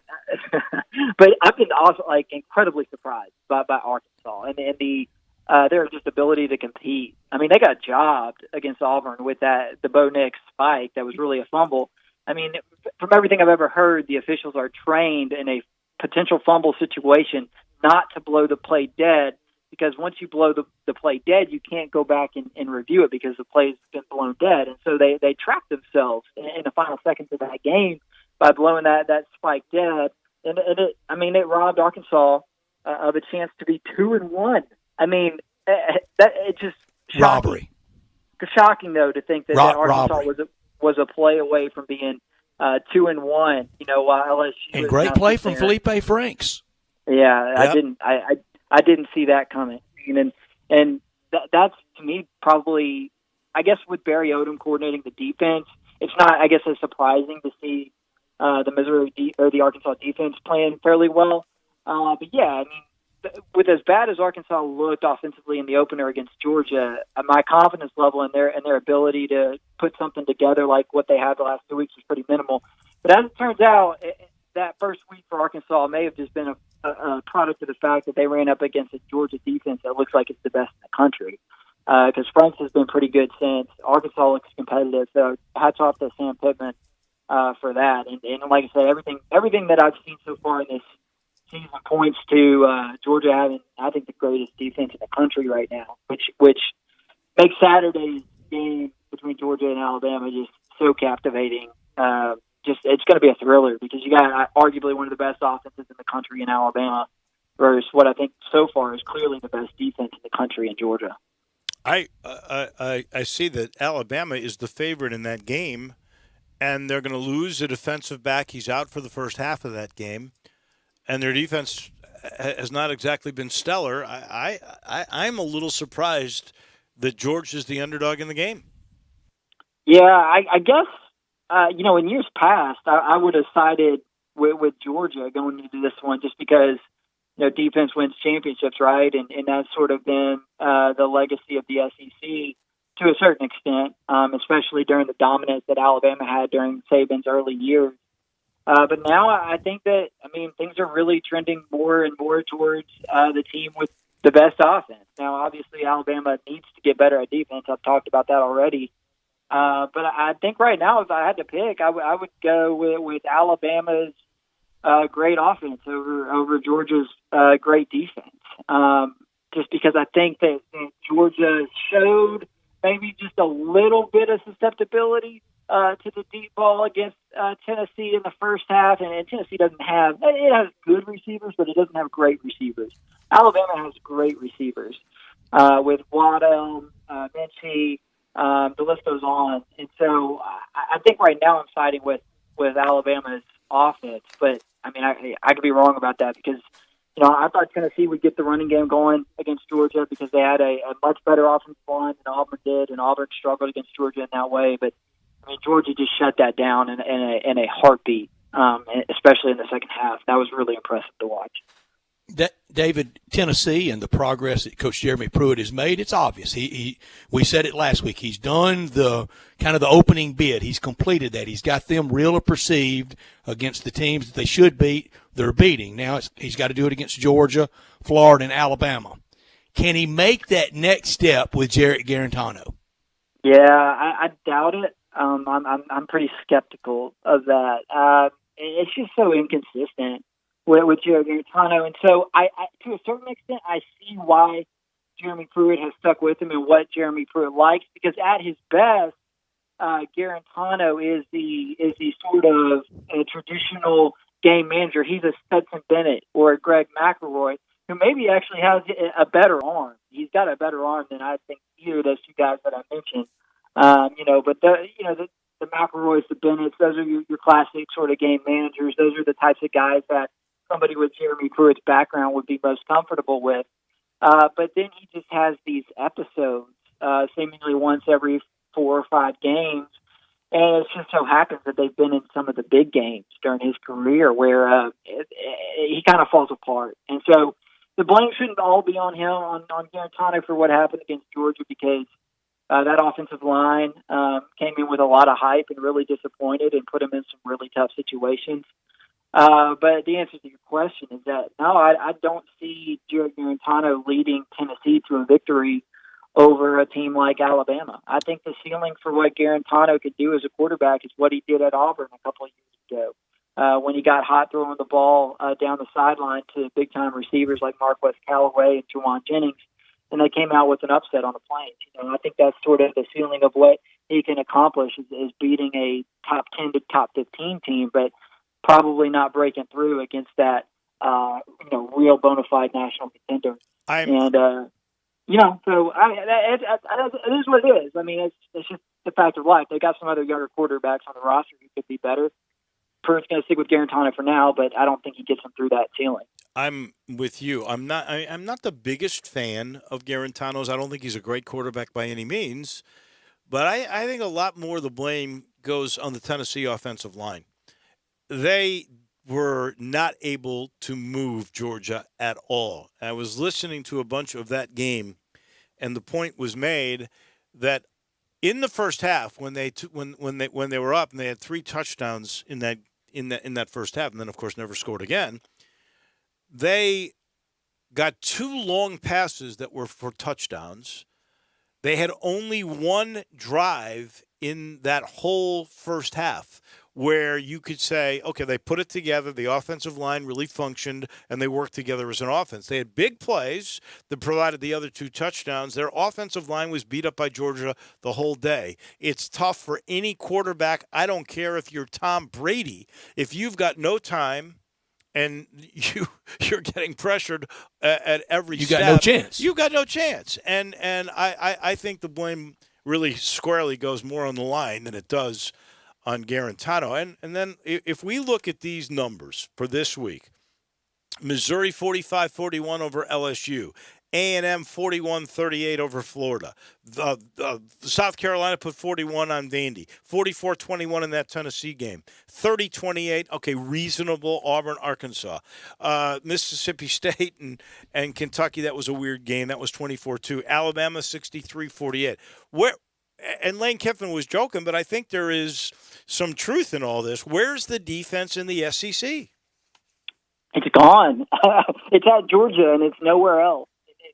I mean, maybe Kentucky to a certain extent, but they got gashed by Ole Miss the week before. So I mean, they're nothing special either. I mean, it's gone. It's unbelievable how this shift, and it sort of goes to show you how that LSU team last year was sort of the perfect team at the perfect time with all the playmakers that they had. Coming in with an innovative offensive system and capitalizing, sort of as the league reached this turning point of going towards something that's more offensive oriented.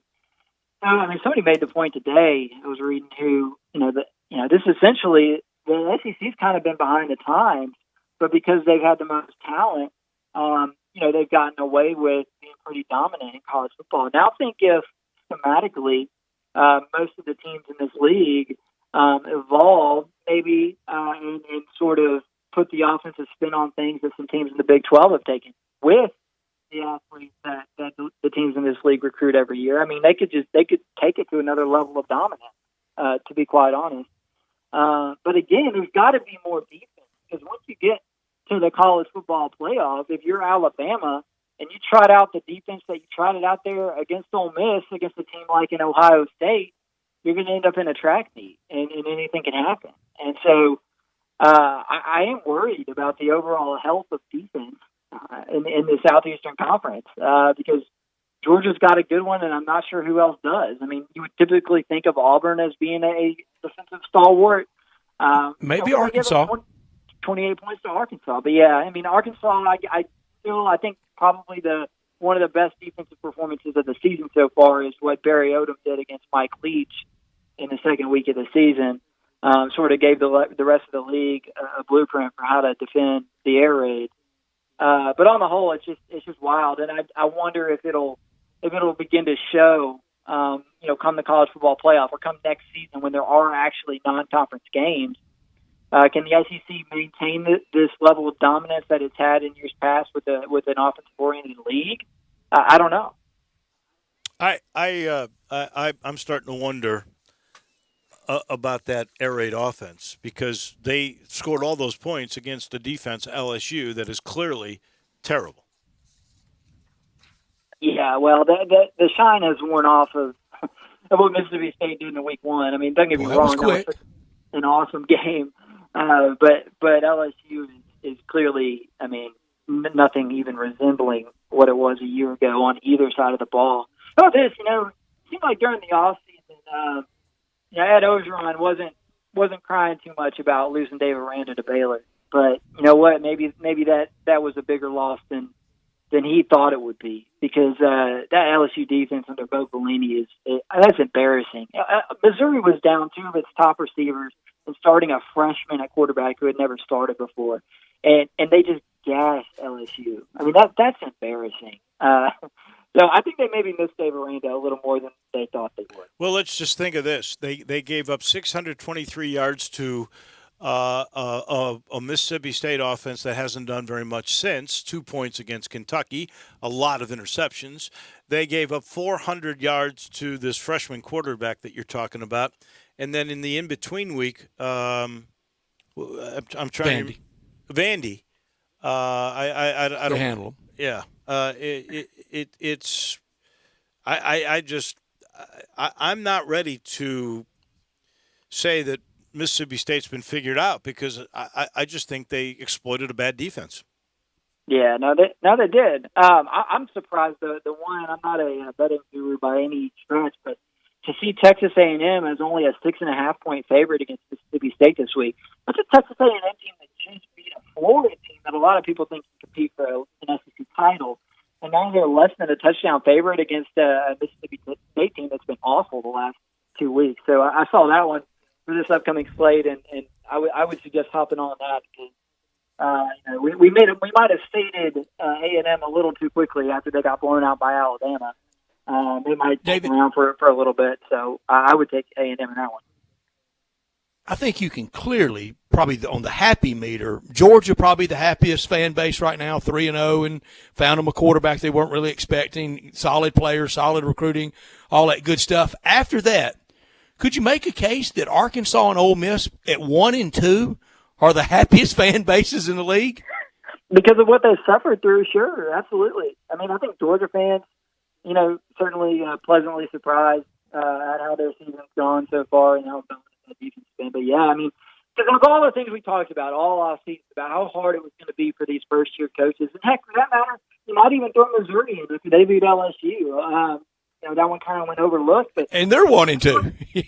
Yeah, exactly. I thought it was, yay, 1-2.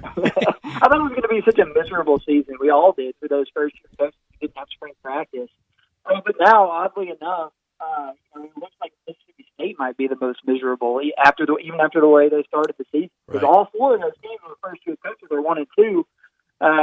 But I mean, just based off the last couple of weeks, Ole Miss and Arkansas, yeah, you're right. I would say those two probably have the most to be proud of. I think you're right about the Mississippi State fans, and that is all based on expectations. Had this been a decent LSU team and they had lost that game, say, then everybody would go, he's new in the league here now, starting over, and he's starting over. He didn't have a quarterback, and hope springs eternal. Then they throw 600 yards to get all those points against LSU, and all of a sudden, whoa. We can win the West, except for... Yeah, I will say, though, hey, go back and look. Before you just give up on Leach and the air raid, look how bad it was his first year at Texas Tech and his first year at Washington State. I went back and looked at those seasons on Saturday, and there were some rough weeks for the old air raid back in those seasons. So he just needs a little bit of time. I mean, he showed what it can do against LSU, but it might be a rough go of it the rest of the way for this. It could be. Thank you, David. As always, we appreciate it. Have a great weekend or great week and then weekend, and we'll talk right here next Monday. All right, guys. Thanks. Thank you. That is David Cobb from CBS Sports, our title sponsor for this hour of the program. You know it's Homer, Skelton, Hyundai, and Olive Branch, and Genesis of Olive Branch. There are two things you know you will get every time you venture onto Lamar Avenue and head south, and as soon as you get to State Line Road, that's Highway 78. You all know that. And then the very first exit, just a couple of minutes away, that would be Craft Road. Turn left and go see Chris True and a gang that's been together for 13 years, making people happy. But the two things you will always get with a new Hyundai or a new Genesis are the lifetime limited powertrain warranty up to 100,000 miles on every new car, and then a 3-year, 36,000-mile maintenance package. Every new Hyundai, every new Genesis gets that. Even some of the Hyundai certified pre-owned vehicles will get a powertrain warranty up to 100,000 miles. If you want technology, if you want safety, Hyundai tied for the most number of top safety pick vehicles in 2020. And the 2021 models have begun to arrive. I've got a 2021 Sonata with more technology than I've ever had in any car, including Smart Park, which means I can park the car outside the car. Yeah, it's crazy, but it's true. These cars are durable. These cars are amazing. Go see for yourself. Tell them we sent you. Head on over to Homer, Skelton, Hyundai, and Genesis of Olive Branch. We are back in just a minute. We'll talk some more about the college football weekend. That is next on Sports Time.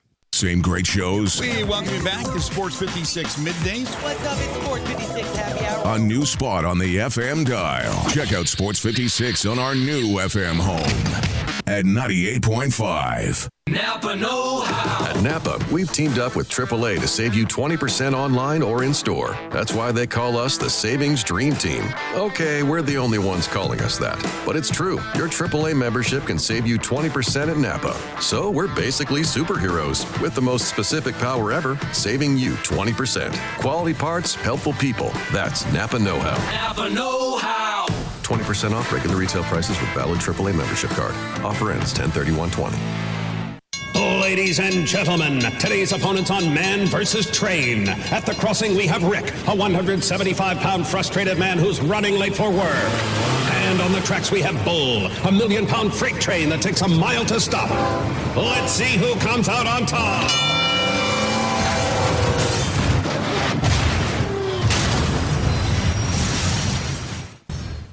You can't beat a train, so don't try. Stop. Trains can't. Paid for by NHTSA. I want to do some bragging rights. Hey, I was just the other day overhearing a conversation with Big Mike, the manager of DeSoto Auto Sales. They've got people buying cars all over the country. North Carolina, South Carolina, Georgia, Alabama, Arkansas, Texas. People from all over the country buy cars at DeSoto Auto Sales in Olive Branch, Mississippi. Why? DeSoto Auto Sales has the most stringent car inspection in America. They get it right the first time. Quality and low mileage. Factory warranty on most vehicles. My favorite part is the people who work there. Big Mike, all the employees are professional, friendly, and go that extra mile. Expect as you walk in the door, you're treated like family. DeSoto Auto Sales understands your time matters. We can help you find your dream car and get all the paperwork finished in less than an hour. Come see us at DeSoto Auto Sales and be part of our family. Have a great buying experience every time. 662-890-7184. Progressive Motorcycle presents Road Wisdom from the Motor. Half man, half motorcycle. The road is everything you want it to be. Everything. As long as what you want is road. To ride your motorcycle on. Progressive Motorcycle also presents basic policy starting at $75 a year. Progressive Motorcycle, for those who were born to ride. Progressive Casualty Insurance Company and affiliates. Annual premium for basic liability policy is not available in all states. Hi, this is Rob Brown. Join Pete Cordelli and me for Sidelines, Saturday mornings, 8 to 10 a.m. on Sports 56, 87.7, and 96.1 FM. We'll cover the Memphis Tigers, the SEC, recruiting. Hey, if they keep score, we're covering it. Check us out on the website at sports56whbq.com and sidelines.live. Sidelines is brought to you by Duncan Williams Asset Management. Saturday mornings, 8 to 10 a.m. Get up and give us a call. Now, more of Sports Time on Sports 56 with Wolo and Stats. This hour of Sports Time is brought to you by Homer Skelton Hyundai. Here once again are Dave Woloshin and Brad Norsworthy.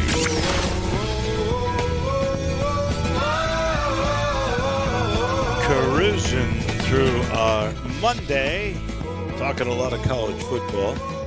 Stats, I think we're probably both in agreement. Georgia, Alabama, in a week of good games, including Memphis, UCF, and Ole Miss, Arkansas. So for this market, that's obviously a very interesting game. But I think we'd agree. Great Alabama, buffet. Georgia is probably the key. That's the game of the year so far in college football. And Georgia leads. Alabama leads the all-time series to Georgia 40 to 25, and with one timeout, one tie. My question for you, and I really don't know the answer to this. Is there any school that Alabama has played or plays that they are behind in the series? In the SEC? Anywhere. Yeah, there are a couple. Coach Bryant never beat Notre Dame and never beat Texas. And I think they trail in both of those series all time. And there was another anomaly game, kind of somebody he ran into when he was in the Southwest Conference, maybe Rice, because he played them once or twice or two or three times in the Southwest Conference and didn't beat them, and then may have lost to them at in another job at Maryland or Kentucky or somebody else odd. But Notre Dame and Texas were very famous teams that he never defeated. Yeah, I would imagine there are some non-conference. I'd have to look on and see what I could go to Wikipedia and find it out, but it'd take a long time against maybe even against Nebraska for Alabama. Mm-hmm. Well, I don't know, but when you are up on your biggest rival, 40 to 25-1, and you've had all of this great success between Bryant and Saban, and Saban could have made up for some of those games that Bear didn't win. Although I don't know, has Bama played Notre Dame? Made up some. Has Bama played Notre played Dame for the national championship? And beat the hell out of them. Sure, right. So it is interesting though, for sure. I'm with you. I think Kiffin offense, Barry Odom defense. Alabama's 3-2 all time against Nebraska. Okay. I would have thought that might have been one. Well, that probably is, but it's fun to take a look at those things because, let's face it, that is Clemson, Alabama, the two dominant programs of this era, and you can go back to almost any era, and Alabama's always in it when it comes to college football. Yeah, and this is the time for Georgia. All-time Notre Dame leads Bama 5-2. Okay. But this is the time for Georgia. This is the one they've had circled. They were really close in the SEC championship game. It's in Tuscaloosa, but this is the year to go to Tuscaloosa because it won't be 100,000 there. They may have a few more than they're supposed to have, as I think some people are really starting to loosen it up, and Texas A&M really did, and Georgia has as well, and Florida's threatening to do so. They're threatening to do so more legitimately than I think. But Texas has relaxed things where, it felt like a legit 40 to 50,000 were in College Station. Did you hear the new how they are now officially? We know the proximity, but it is formally and officially now called Bryan College Station. I did know that. Yeah, I heard the announcers say that the other day. They've combined to make them the twin cities, like Minneapolis and St. Paul. Yeah. That is what they've done. And that's because the two little towns have grown into one another thanks to the huge Texas A&M University. By the way, they're about to merge with Houston. You nailed the Rice thing. Rice is ahead of Alabama 0-3. Yeah, I thought it was somebody odd out there, and Coach Bryant couldn't beat them in the Southwest Conference or a time or two when he faced them in the SEC. And look, I've had about every Bear Bryant trivia question asking me. I've read every written word you can read on the man for the good and warts and all, and have loved every bit of it. And I think Nick Saban, at the very least, Nick Saban is the first or second best college football coach of all time, and now he sports that 20-0, or is it 21 now? 21-0 record against 21-0 against former assistants, and that'll be on the line Saturday for Kirby. I think Kirby Smart is more of the Coach Saban mindset than almost any. Jeremy Pruitt's close than almost any other assistant out there, and I won't say that Kirby is tight this week, but he knows it's going to Tuscaloosa week. Oh, did Bear lose to any assistant coaches? I bet he did. Yeah, but he had an overwhelming record against him. Yeah, he lost a time or two to Charlie Mack, but he defeated Jerry Claiborne most of the time when he played him, and didn't run into Danny Ford that if at all. I doubt at all, because Danny Ford was kind of coming of age after Coach Bryant was nearing or at retirement, right. And a couple others. Jimmy Sharp was at Virginia Tech, but he beat him. Steve Sloan, he beat him. Richard Williamson, he beat him whenever he played him, but there were Pat Dye had a good record against Bear. Yeah. And he was a former coach. Gene Stallings famously beat him in a Cotton Bowl, and he goes over for the midfield handshake, and the Texas A&M players were celebrating so wild. It wasn't in the days of the goofy dumping the bucket of water over people, which is about the stupidest thing ever. And used to you celebrated with carrying the coach off on your shoulders, and the A&M players were celebrating so wildly they kind of forgot about it in the moment. And Coach Bryant went over midfield and he picked him up himself. He carried Gene Stallings off, and Gene Stallings and Ruth Ann's home in Paris, Texas, really out at Novice, out at the ranch. One of the great pictures. And Dave, he has a memorabilia room. It's his years with the Cowboys and Tom Landry and NFL head coach and college football head coach, national champion. And almost standing alone is that picture of Coach Bryant hoisting him up in there. We're going to talk a lot this week about Memphis and UCF as the week goes on, but we'll touch on this for a second because we mentioned the streaks. Memphis had knocked off SMU 6 times in a row before losing that game in Dallas a couple of weeks ago, in a game they probably should have won, should be 7 in a row. Memphis has had their chances, but they are facing a very long streak against UCF. My memory, and I don't have the notes in front of me, I'll have them tomorrow morning.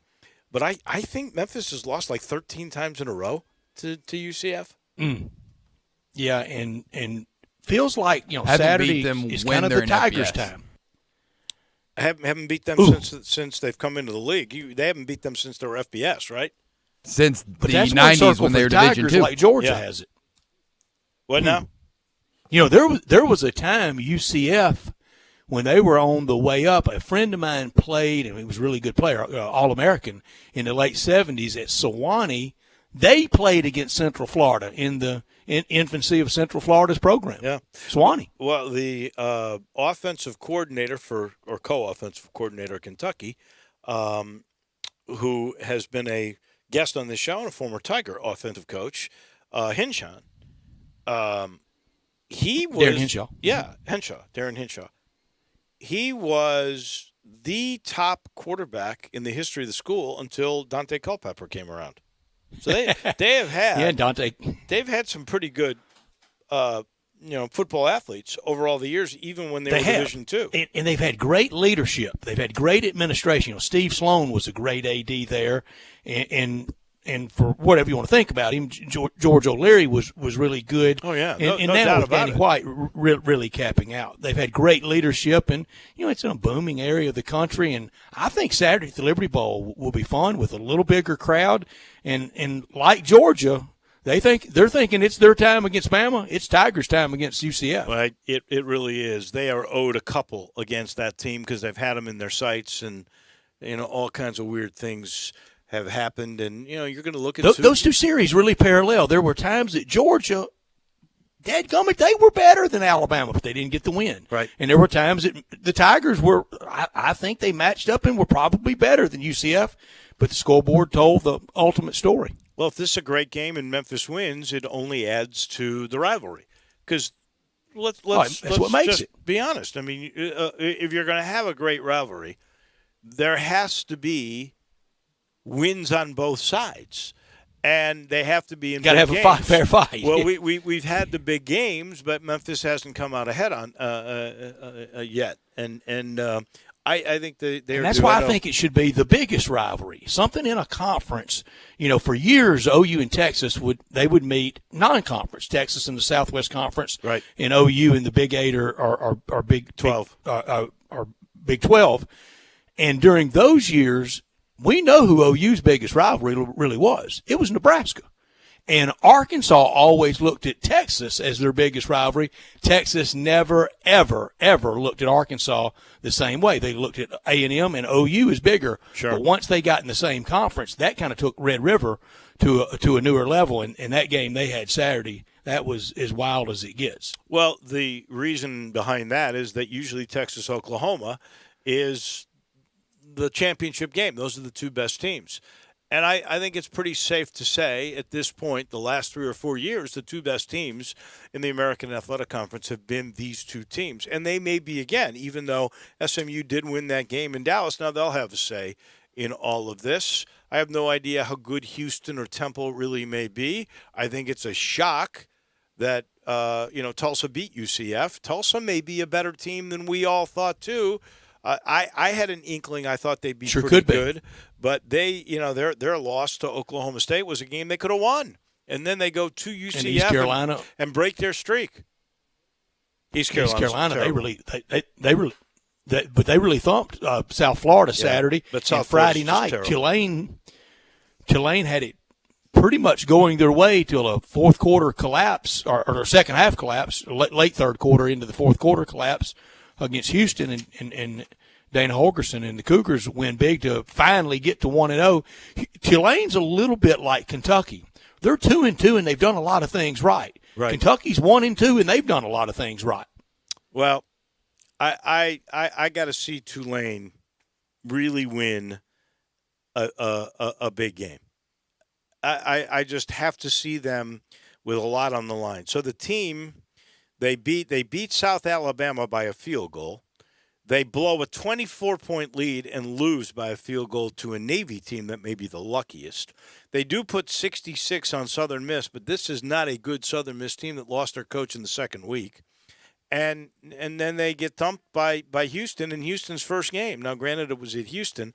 Willie Fritz has to show me that he wins a big game with a lot on the line, and I have not seen that at all. And I frankly, the way they lost that Navy game, I've started to lose a little bit of faith in him. South Florida, you mentioned, they're 1-3. The only team they beat was the Citadel, and they've just, when you lose by 20 to an East Carolina team, and that's at home after you got thumped. Okay, you got thumped at Cincinnati 28-7 and Notre Dame 52-0. I mean, you're outclassed there. But I think that South Florida is the worst team in the American.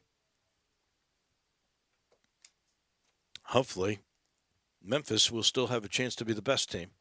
All they got to do is beat UCF at home, and they are 2.5-point underdogs in that game. This portion of our show is brought to you by the Spirit Shop. That is Eddie Connor and family, his place. He's been there since 1969, right there at Poplar and St. Nick, 4848 Poplar Avenue. Weekend's over. All right, time to start thinking about stocking up for next weekend because we have all these great football games that we have been talking about, and this is the place to get everything. So beautifully located straight down from Clark Tower, that little log cabin, Poplar at St. Nick. You've passed it by a million times, and it looks little, but it's got a lot of stuff inside, from premium wines to the bargain. Same thing with bourbons or tequilas or gins or vodkas. Whatever you're looking for, they've got it. And if they don't, and you tell them what you want, if it's possible, Eddie Connor will make all the phone calls. He will bring it in for you. It's all about service, and they do that so beautifully. So stock up today at the Spirit Shop. Accessories, beers, to go with everything else that you could possibly want. They've got it at the Spirit Shop. Back in a minute. Who won the weekend? That actually is coming your way next. Memphis Tiger fans, catch the Blue and Gray Show with John Stacy and Drew Barrett, Sunday nights from 5 till 7, right here on Sports 56, 98.5, and 96.1. Looking for some action on your favorite games? Action247.com is at your service. Action 24/7 free-to-play games are brought to you by Tennesseans for Tennesseans. Come play with us online at Action247.com. Our free-to-play games are fun and easy. Go to Action247.com and click Let's Play. And best of all, you can win cash prizes. That's right, cash prizes. Free to play online at Action247.com. You got action. Brian Elder's Roofing Solutions. Chris Price here for Brian Elder Roofing. The storms we've had over the past several months have been devastating to our communities. The rainy season is ahead.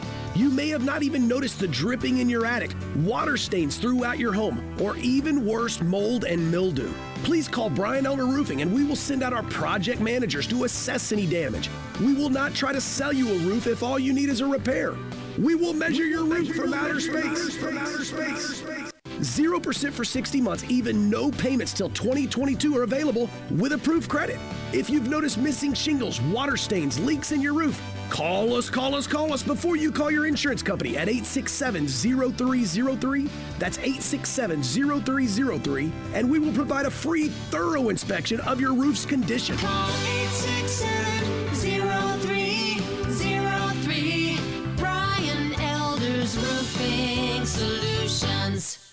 There's a new commissary in town in Collierville. Germantown Commissary is doubling. Yeah, they're still going to have the old Germantown Commissary by the tracks, but now there's a huge new Germantown Commissary in Collierville at Poplar and Houston Levee Road. It's huge, too. There's a drive-through. There's plenty of parking. No telephone pole to get in your way. A cool patio. It's right by the track, so the tradition continues. And this is a tradition that's been around forever. That commissary is famous for hickory-smoked, slow-cooked Memphis-style barbecue.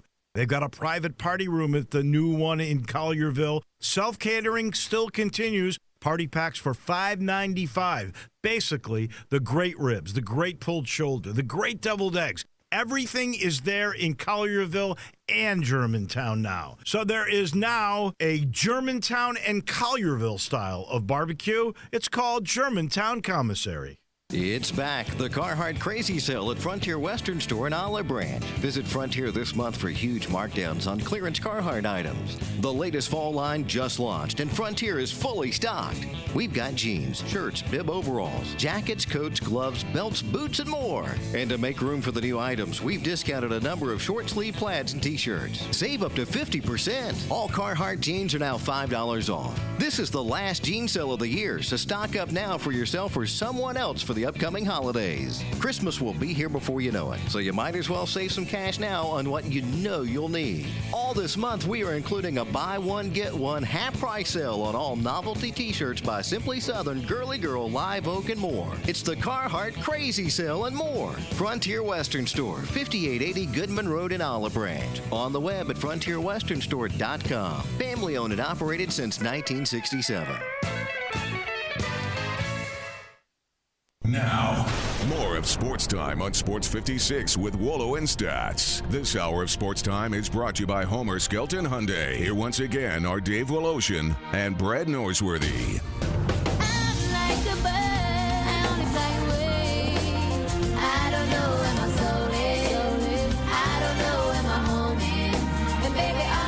Welcome back into Sports 56, 98.5. That's our newest, and 96.1. So glad we have so many different ways to reach you. And, of course, with all the video outlets we have between Facebook and Twitter and Zoom and everything else.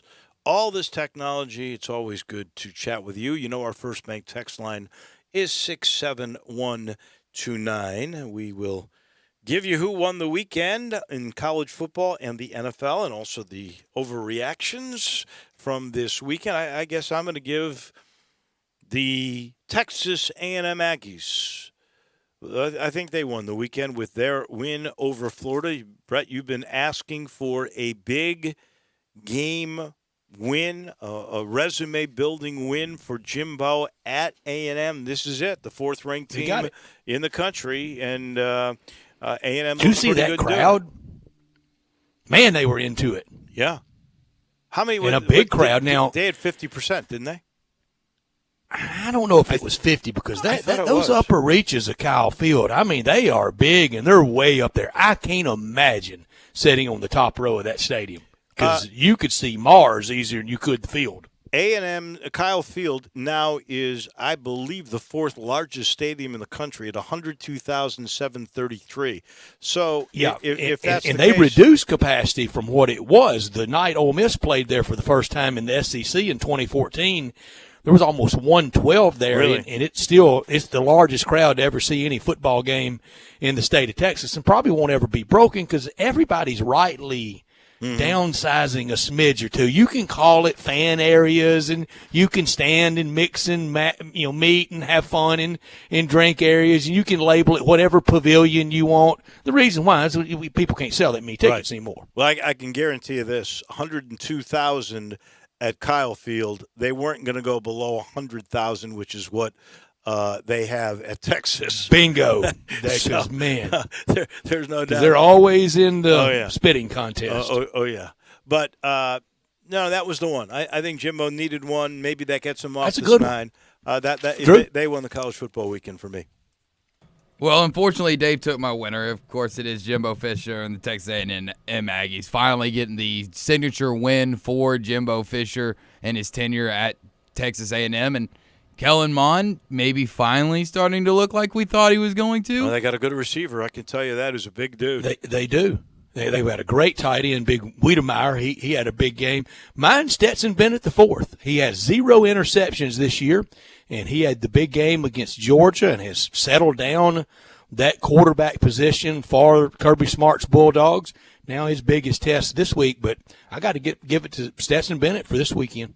Who won the NFL? Well, it could have been the Chicago Bears and the mighty Nick Foles and the big win over Tom Brady. Speaking of signature wins.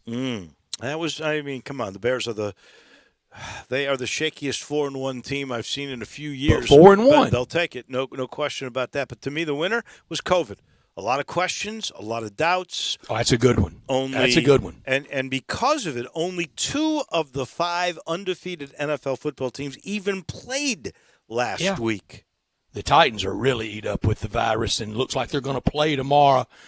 But you knew we weren't going to be able to escape it.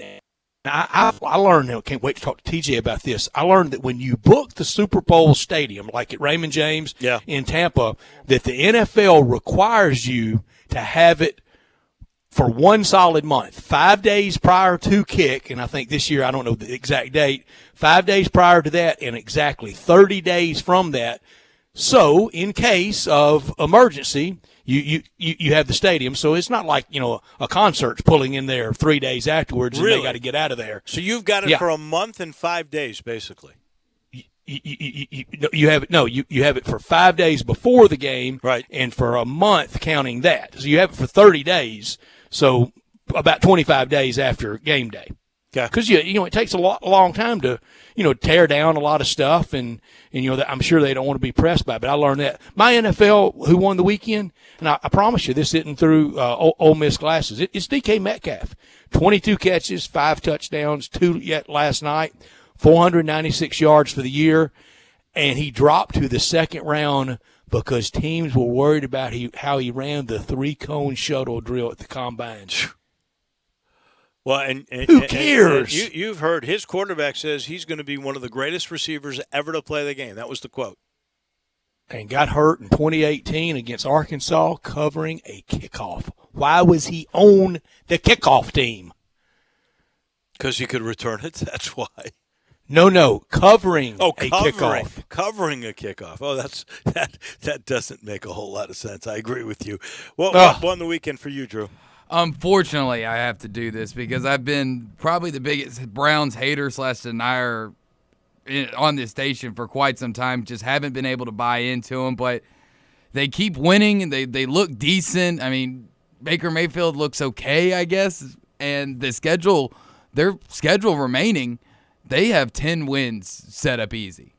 I think they're going to be a double-digit win team, so I guess I'm finally... That might almost be your overreaction, too. I finally have to buy into the Browns. They're finally real. My college football overreaction, they don't play any defense in the SEC.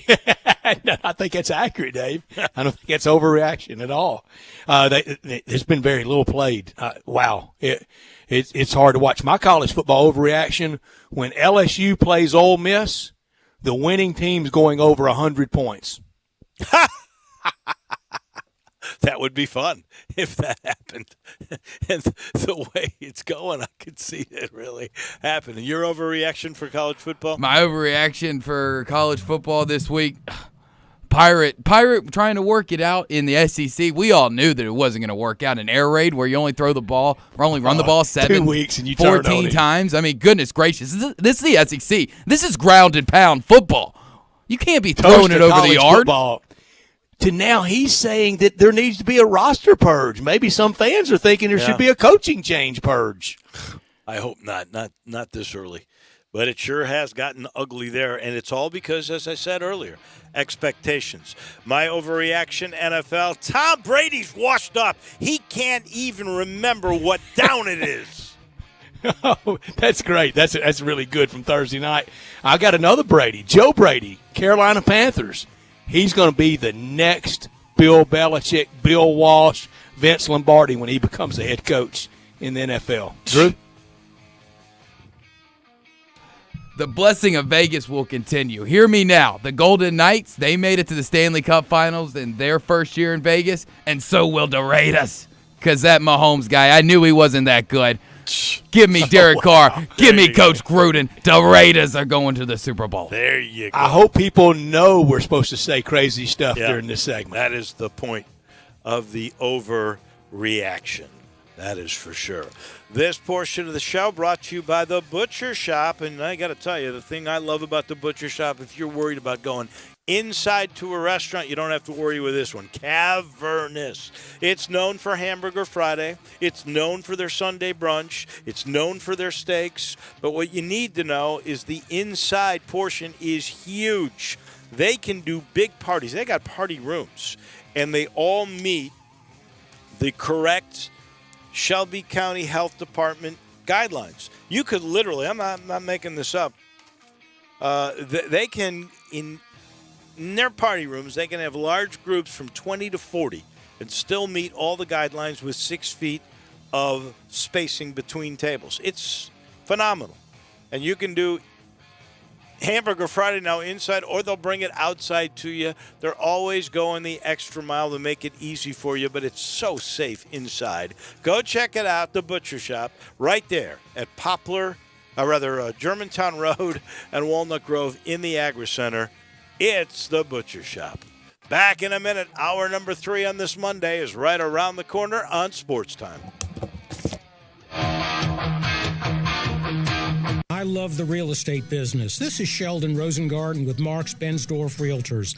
I've been selling real estate a long time. What I love is having people ask me how some houses sell so quickly and others sit. That's an easy answer. Any agent can sit and tell you what you want to hear. I tell you what you need to know. I give you options and alternatives. I'm a firm believer in preparation, presentation, and proper pricing. We discuss that and my unique Shellbucks option. Beating your competition down the street or around the corner is the name of the game. So if you or someone you know is thinking of selling, talk to 2 to 3 real estate agents and make sure that I am one of them. Find out why my strategic marketing program with the Shellbucks option can mean the difference in whether you sit or sell. You'll find out why people often say when you want the job done, call Shell Done. You can reach me at 483-0546 or memphisrelocate.com.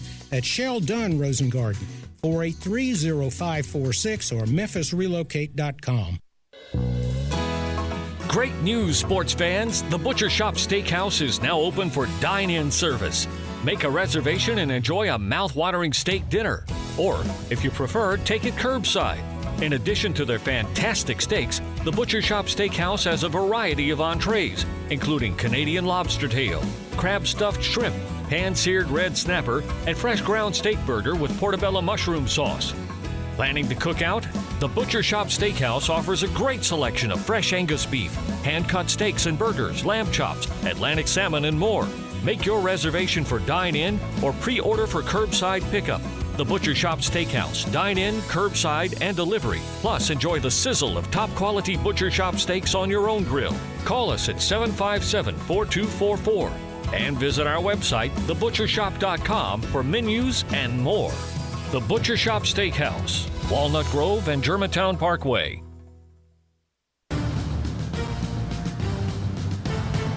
Jim Gray from Westwood One here with a Monday Night Football preview. Week 5 wraps up in the Big Easy with Drew Brees and the New Orleans Saints taking on the Los Angeles Chargers.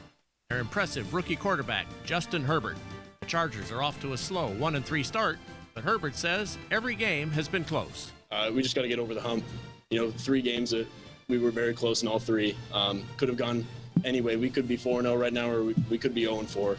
And that's just the way the NFL is, and we got to learn to close big games like this. And when we're up 17 points, we can't shoot ourselves in the foot. And I know we're going to get it, though. Kevin Harlan and Hall of Famer Kurt Warner will have the call when the Saints host the Chargers. Monday Night Football. Remember to listen to Westwood One's coverage of the NFL all season long. Right here on Sports 56, 96.1 and 87.7. Why so serious? So raise your glass if you are wrong in all the right ways. Spilled your drink? Quick! The Quicker Picker-Upper. Bounty picks up spills and messes quicker. And each sheet is 2 times more absorbent, so you can use less than the leading value brand. So you can get back to the party. Bounty, the Quicker Picker-Upper. Napa know-how. At Napa, you can buy a 5-quart jug of Mobil 1 full synthetic motor oil for just $27.99. And as a bonus, you'll score a $10 gift card by mail-in rebate. That's like a cherry on top of the cherry on top of your oil change. So get $10 back by mail when you buy a jug of Mobil 1. Quality parts, helpful people. That's Napa know-how. Napa know-how. General states pricing. Sales prices not include applicable state, local taxes, or recycling fees. Offer ends 10/31/20. Hi, this is Troy Five-Ash, owner of Five-Ash Roof Services. You've heard me talk about how we offer the best products, the best warranties, and the best services for years. Now let's talk about pricing. Pricing should never be the only reason you hire a contractor, but in today's world, pricing is always a consideration. So we suggest you get 2 or 3 estimates for your roof replacement from a reputable, licensed, and insured company, and then give us a call. If we can't beat your best price for a comparable roof system by more than $100, we'll give you $100. It's that simple. We are so sure we can offer you the best price, beating all other qualified companies. We will hand you $100 if we can't, and thank you for the opportunity. So give us a call. What's the worst thing that's going to happen? Make $100? Five-Ash Roof Services, a proud supporter of Tiger Athletics and the official roofer of the Tigers home team. Five-Ash Roof Services, fair, honest, and ethical. 367-0050 or memphisroofer.com. Five-Ash Roofing is what we do. We're here for you. We are Sports 56 WHBQ Memphis, W253DF Memphis, WPGFLP Memphis, and WIVG Tunica Memphis, Flynn Broadcasting Stations. Welcome back to Sports Time on Sports 56 with Waldo and Stats. This hour of Sports Time is brought to you by DeSoto Auto Sales. Here once again are Dave Woloshin and Brett Norsworthy. Anthony Sane to talk the NBA crowning the Lakers last night and all things Grizzlies as we head off into really uncharted waters for the offseason. Look, last night on the NBA and all day today and tonight for the baseball, I've had my FanDuel app open and ready. I love it. Hey, Tennessee, sports betting is almost here, and FanDuel Sportsbook is giving you an exclusive offer to get started. I've done that. You need to do it right now. FanDuel Sportsbook is giving users $50 in free bets just for signing up. You heard that right. They're giving you $50 in free site credit to register and verify early, no deposit required. FanDuel, America's #1 sports betting site for a reason. I love it. Keeping up with all the games, having fun with it. They've got odds on all the biggest sports in a simple, intuitive app that makes it easy to find the bet you're looking for, then lock it in. I tell you how simple it is. I can do it. That's how simple and intuitive it is. And unlike other sports books, once you win, FanDuel gets you your cash in as little as 24 hours. Why? Because it's the right thing to do. But right now, the right thing for you to do is download the FanDuel Sportsbook app and check out their fantastic app for yourself. I love it. Just be sure to sign up and register using promo code CASH so they know that we sent you. When you verify your account, you'll receive $50 in site credit when FanDuel Sportsbook is live. That's promo code CASH to get $50 in site credit when FanDuel Sportsbook is live. Must be 21 or older and present in Tennessee.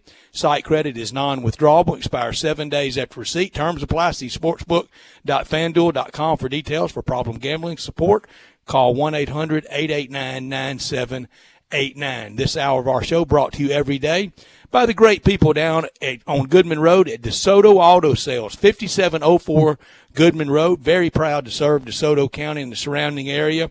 They know we're living in a world today that time really matters, and they've kept it simple for that reason. They want you to enjoy the ultimate car experience. When you walk in within 45 minutes, you can test drive your car, get credit approved, paperwork completed, and you're gone in 45 minutes. In time to do it over your lunch hour or like right now, immediately after work. Every make, every model.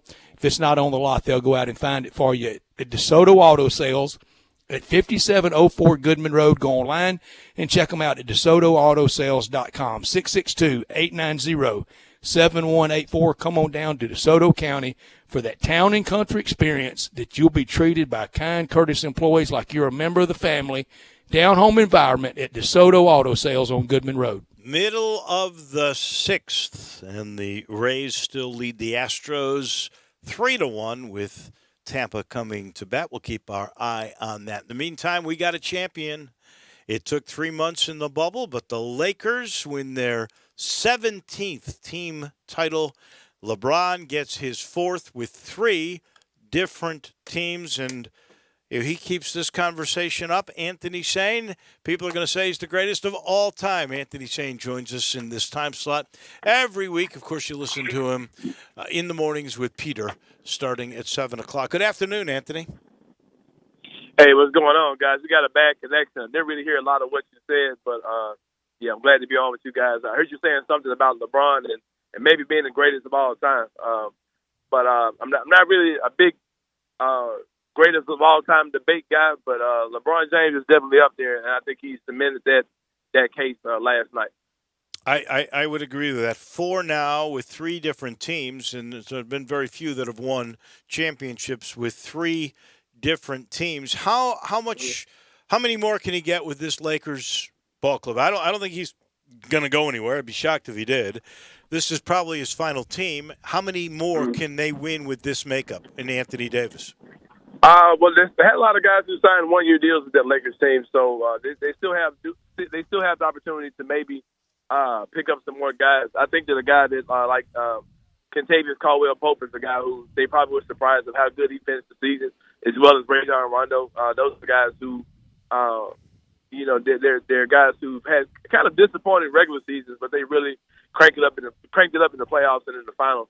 I think that Lakers team could be a free agent destination. You may be able to move some of those expiring deals to possibly get some players who can come in and add on. But with LeBron James, who even at 37 years old, what he'll be next year, and Anthony Davis, who's still one of the better big men in the league, if not the best, you're still looking at a team that can definitely compete for a championship for at least the next couple of years. Anthony, who would be and kind of what would be some of the possibilities in free agency for the Lakers to go out and land? Kind of what do they need? Because I would think, tell me if I'm wrong, tell me if you disagree with this, I want you to. I would think in the inner sanctum of the Staples Center of the Lakers building, they're game planning next year to beat and to battle with Golden State, number one. Mm-hmm. Yeah, I think defensively they're still very good on the perimeter.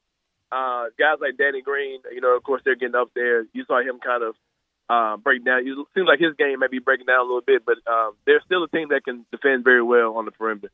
I think that team needs another playmaker. I think that Rajon Rondo really surprised them a lot. I think he kind of overachieved in the playoffs and in the finals, being that the other playmaker with LeBron James. I think they need another playmaker and maybe another guy who's for sure a three-point shooter. Not really sure where that would come from, but I just think they just need more help on the perimeter as far as that roster is concerned. I think everywhere else they're pretty much fine. We've got an abundance of bigs. I'm sure they'll bring Dwight Howard back.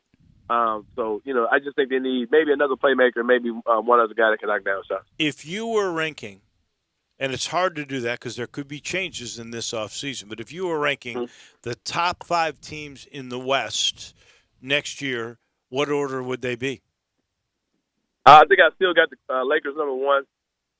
The Clippers are probably number 2. I'm sure they're another team that's going to be it's easy for them to get some fringe level talent, some mid-level exception level talent. You'll probably get some guys who sign for a vet minimum. I think the Clippers will be back good again. Denver's probably number 3. Let me see. Where's Golden State? Yeah, Golden State's probably either 3 or 4. I think I probably got them 4. We don't really know. You don't know what you're getting back with that team. They'll probably be 4. And 5 would probably be Dallas, in my opinion. I think Dallas is going to make a big leap this year. They have an opportunity to possibly sign some guys as well. It'll be a good test to see how Luka Doncic is as far as drawing other free agent talent to this team. And along those lines, how would you rank the top 5 in the East? It's a different situation in the East. I think Miami. Here's the thing, too. A lot of people would assume that Miami will be back. The NBA is a strange league, man, and sometimes you can just have an incredible run, but you may not be able to duplicate that run. Until further notice, I think I'll still have Miami number 1. But like I said, I could definitely see an opportunity for another team to come up to pass them. I think Miami's probably 1. 2 would probably be Milwaukee again. Boston's probably 3. So many teams in the East could be anything. Philadelphia's probably 4. I'm probably forgetting somebody. Where would you put Brooklyn with Kyrie Irving and Kevin Durant? That's what I'm saying. I'm not really thinking. Give me Miami 1. Brooklyn's probably going to be 2. I want to say Brooklyn's going to be 1. Man, you hit the kind of team that you just saw go to the final. The Miami's probably 1. Brooklyn 2. Bucks 3. I can't remember who I said it first. Bucks 3, and then probably Boston. Yeah, Boston and crap. Can't remember what the other team was. Philly. Yeah, Boston and Philly. Yep, that's probably your top 5 in the East. The East is so unpredictable, man. Like nobody really saw Boston being good this season at all. You know what I mean? I wouldn't be surprised to see another team that's you're not even thinking about emerging and being in that top 5 as well.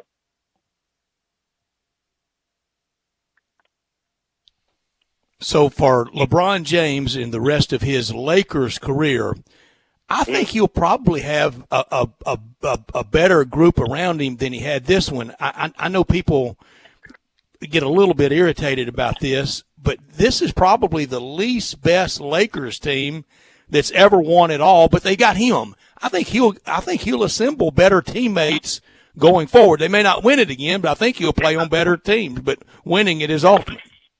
Right. His supporting cast here been kind of questionable.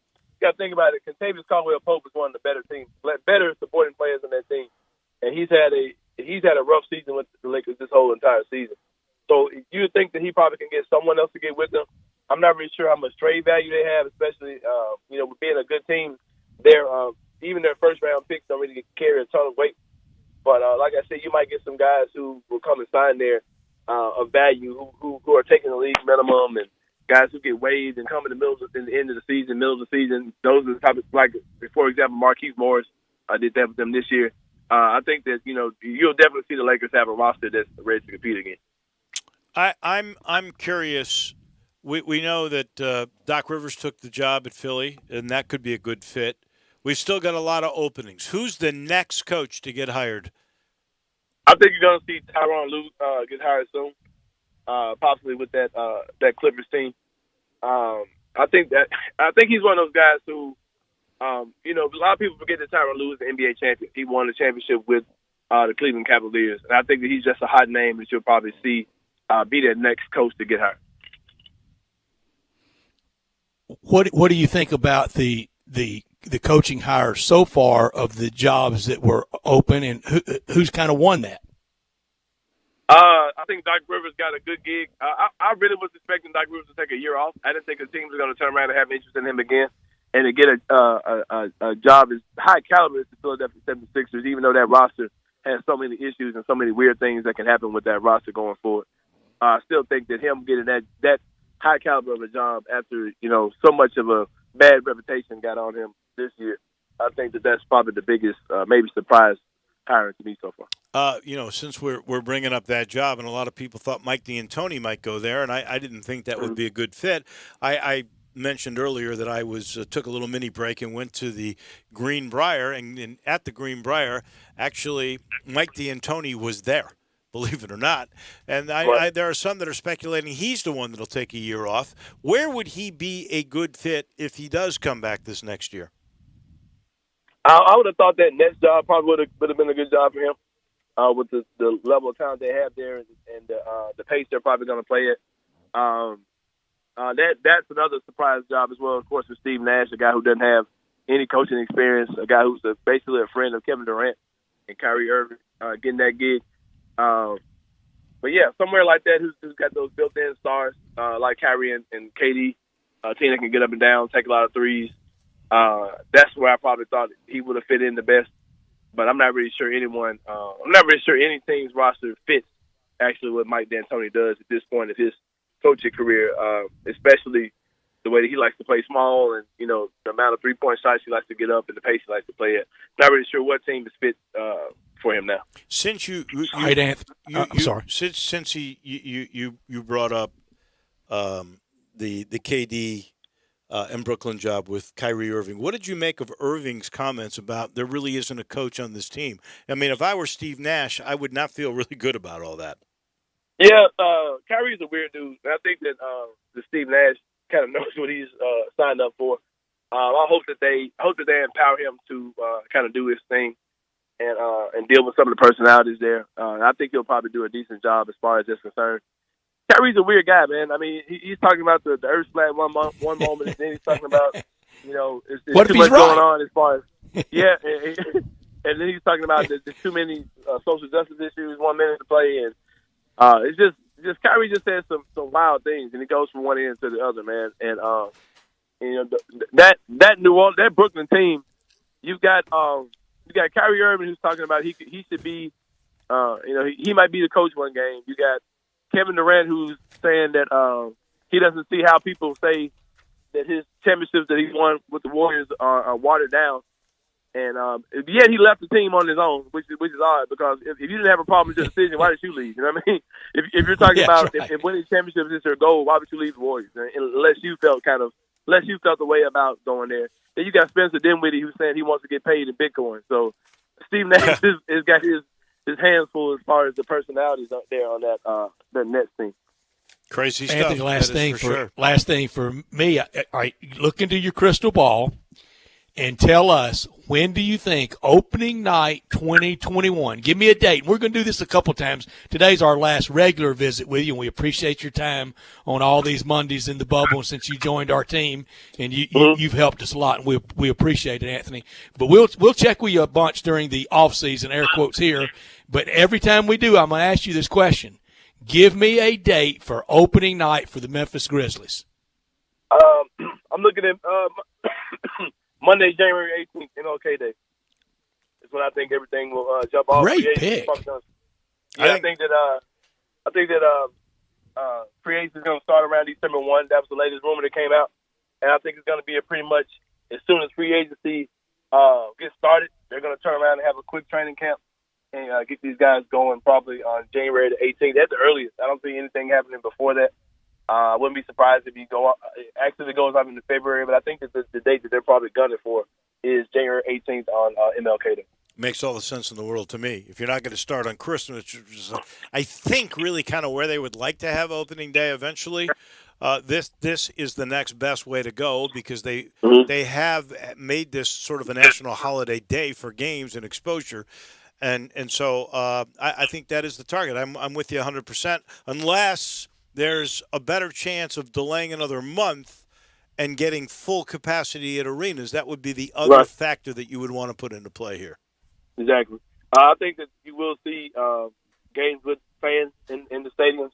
But like you said, waiting might be the best option to possibly get more fans in, and possibly more quick testing or maybe some type of cure or vaccine type situation going forward, because that's something where time is definitely at it. Thank you, Anthony. We appreciate all the help you gave us this year. We do. All right, thank you, guys. And we'll be listening every morning with you and Peter starting at 7 o'clock right here on Sports 56. That is Anthony Sain. He's brought to you in part by Conway. Conway Services, heating, cooling, plumbing, electric, and the tankless. Now, you'll notice maybe your water heater's not heating as well as it did last winter. During cold winter months, the groundwater's colder, requires more energy to heat up the water, and sometimes old, inefficient, tanked water heaters, well, they can't keep up. It may be time for a tankless, and you get them from the premier tankless place. That's Conway Services, and that tankless never runs out of hot water, and Conway's making it the perfect time right now to get that new technology. You'll get 12 months interest-free, or John's going to pay you $250 for that old tanked water heater technology. Plus, the energy-saving models only heat the water you use, so you save money on your gas bill every month. And you never worry about the tank bursting in your attic, because there is no tank. Call Conway today, the premier tankless water heater pros, at 384-3511, 384-3511. Conway Services, heating, cooling, electric, and now the tankless. So we get the word from the Baylor athletic director today. 28 players and 14 staffers have COVID-19 in the wake of now postponing their game this weekend with Oklahoma State. Wow. Yeah, Baylor's had a struggle. Houston's had a struggle. And, the state of Texas about to really have, full crowds. You saw the crowd at A&M. You saw some crowd. It wasn't anywhere close to full. I mean, it was closer to empty than it was to full at Red River at Fair Park. But a lot of teams having the issues, and Baylor and Houston, Florida Atlantic having issues today with Willie Taggart.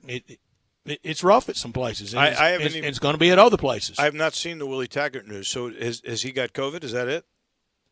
He doesn't. A lot of the team they have a lot of positives. Okay.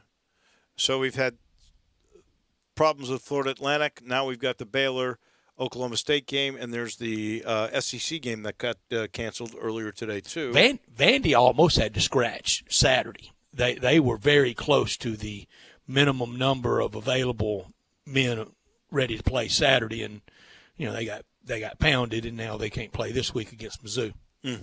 That is awful. Baseball update. They are in the top of the 7th. It is still 3-1. Tampa over the Astros. I love this Rays team. They're who I'm for the rest of the way. I'm with you. And I like the Braves, and I would be okay if the Dodgers ended. Some of my louder Dodger friends, I would take a little glee in going, yeah, you finally broke that schneid since 1988 in the little short sprint year. I would kind of put my self-imposed asterisk to them in a good-natured way, and I mean it lovingly. Atlanta, if they want it, they want it with not an asterisk, but in a strike-shortened year in 95. If Houston wins it, everybody would hate them. Yep. I think Tampa Bay would probably be the team that people wouldn't be cracking on as much. I think Tampa is the team of destiny. The way they won, the way they did it in the Yankees, the way they had their number the whole time. Hard to believe the Yankees. I love that Broso got the home run. How do you pronounce his name? I don't even know, but I love that he got it. Did you hear what his signing bonus was? What, like $1,000?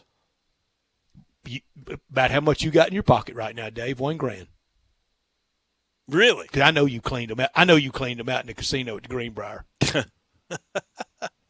No, I know that thing's stacked. Just walked in there and put the whole money clip on the come bet, and it rolled snake eyes, and you won double. I know you did. But he couldn't have done that well. He didn't call you and ask you to borrow your wheelbarrow. So he didn't do that good. No. Bill Bender didn't either, which is not a good sign. Where was Bill Bender? He was in Vegas at his sister's wedding. Oh. And I tell all my friends that go to the casino, if you need me, call me. I'll come with my wheelbarrow to help you haul it all out. You're such a kind guy. That's what we love about you. I know. I'm there for you, Dave. But I think the Rays are the team of destiny, and I think if you polled America, I like them. Nobody would be going for the Dodgers with the highest payroll, and they've been there so often. It's hard to believe the Yankees haven't been to the World Series in 11 years. That's just amazing to me. I think no one wants the Astros. They'd be the least favored because they're cheaters. And then you got the Braves, and the Braves are an underdog story. There's probably more people pulling for the Braves than they are for the Dodgers just because they're the underdogs. But I think if you polled who would you like to see not just win the LCSs, but who would win the World Series, I think it would be a vast majority that would go Tampa. And my goodness, I think so. You think about this, Tampa. You mentioned this several weeks ago, but they could really be title town. They've already got a Stanley Cup. They could win this. Obviously, they're in the LCS, and they're up one game and 3-1 in the bottom of the 7th, and they're coming to bat. That looks pretty good. And they got Brady, even though he couldn't beat the Bears and couldn't remember what down it was. They got Brady. Didn't Dan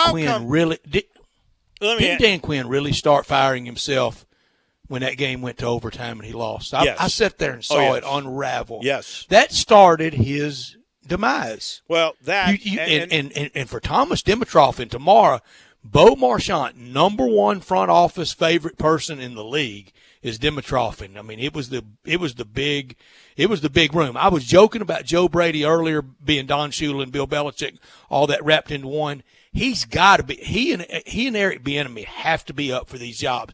If somebody doesn't hire Eric Bieniemy this year, then it's a really bad look for the NFL. Maybe. And Leftwich is in that same conversation, isn't he? I think you're right, Dave. I mean, it's time for them to get their shots.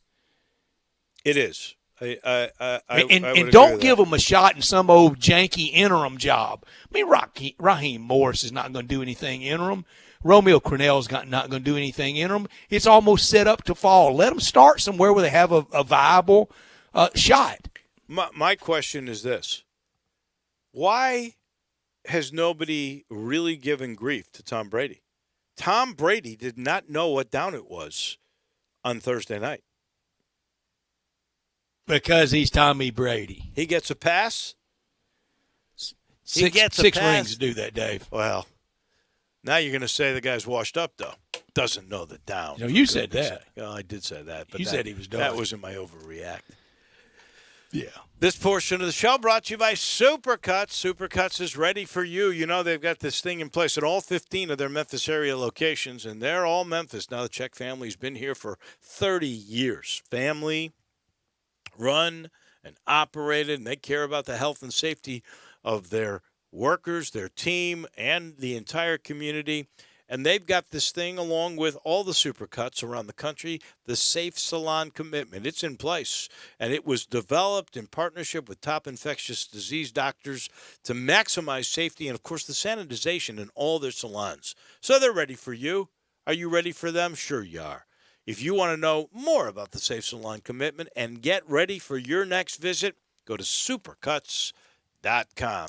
Back in just 1 minute. We are halfway through hour number 3 of Sports Time on Sports 56. Want to get your voice heard? Hit us up on the First Bank phone line or First Bank text line. Water damage to your home or business can be an absolute nightmare. And the faster you remove the standing water, the faster you can prevent secondary damage. Landmark Construction and Emergency Services specializes in water extraction. They have been a trusted name in the Mid-South for over 20 years. They are a Memphis-based company ready to serve your needs with their 24-hour emergency response. They are always on call and will respond within an hour. They work with most insurance companies and are the official restoration contractor of the Memphis Tigers home team. Landmark Construction and Emergency Services can't prevent disasters in your home and at your business, but their water damage team will certainly respond quickly to minimize and restore the damage. Call 901-452-0390. That's 901-452-0390 or online at landmarkco.org. Progressive Motorcycle presents Road Wisdom from the Motor. Half man, half motorcycle. The road is everything you want it to be. Everything. As long as what you want is road. To ride your motorcycle on. Progressive Motorcycle also presents basic policies starting at $75 a year. Progressive Motorcycle, for those who were born to ride. Progressive Casualty Insurance Company and affiliates. Annual premium for basic liability policy is not available in all states. Brian Elder's Roofing Solutions. Chris Price here for Brian Elder Roofing. The storms we've had over the past several months have been devastating to our communities. The rainy season is ahead. You may have not even noticed the dripping in your attic, water stains throughout your home, or even worse, mold and mildew. Please call Brian Elder Roofing and we will send out our project managers to assess any damage. We will not try to sell you a roof if all you need is a repair. We will measure your roof from outer space. 0% for 60 months, even no payments till 2022 are available with approved credit. If you've noticed missing shingles, water stains, leaks in your roof, call us before you call your insurance company at 867-0303. That's 867-0303, and we will provide a free, thorough inspection of your roof's condition. Call 867-0303. Brian Elder's Roofing Solutions. O'Reilly. When you need auto parts, O'ReillyAuto.com is just a few clicks away. We offer convenient options for you to get your parts quickly. Order online and pick up for free at your local O'Reilly Auto Parts store. We'll even bring it out curbside. Or you can have your parts delivered right to your door with free shipping on most orders over $35. Visit O'ReillyAuto.com. O'Reilly Auto Parts. Welcome back to Sports Time on Sports 56 with Wallo and Stats. This hour of Sports Time is brought to you by DeSoto Auto Sales. Here once again are Dave Woloshin and Brett Norsworthy.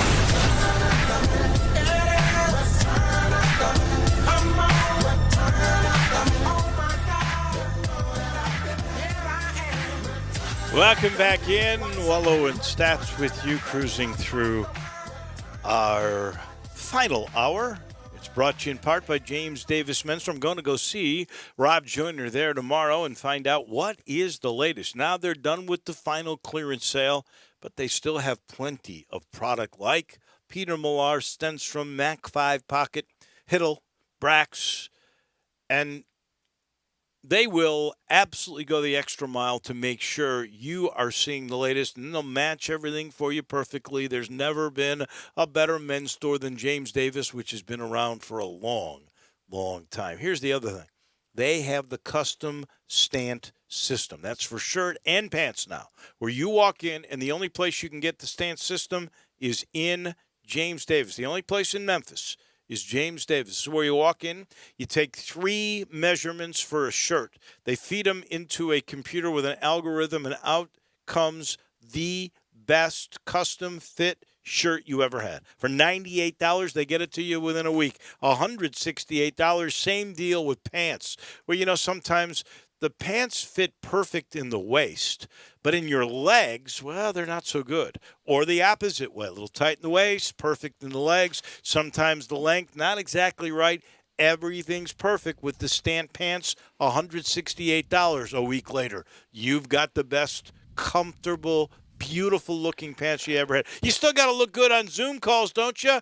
Go see my friends. James Davis Men's Store in the Laurelwood Shopping Center. Dave, you're right about off the rack if you don't get it like you can get it done. But James Davis, I mean, some areas, like sometimes in the stride area, he can get a little snug. Well, I guess some guys are lucky that way. But then Dave, Drew, please, decorum.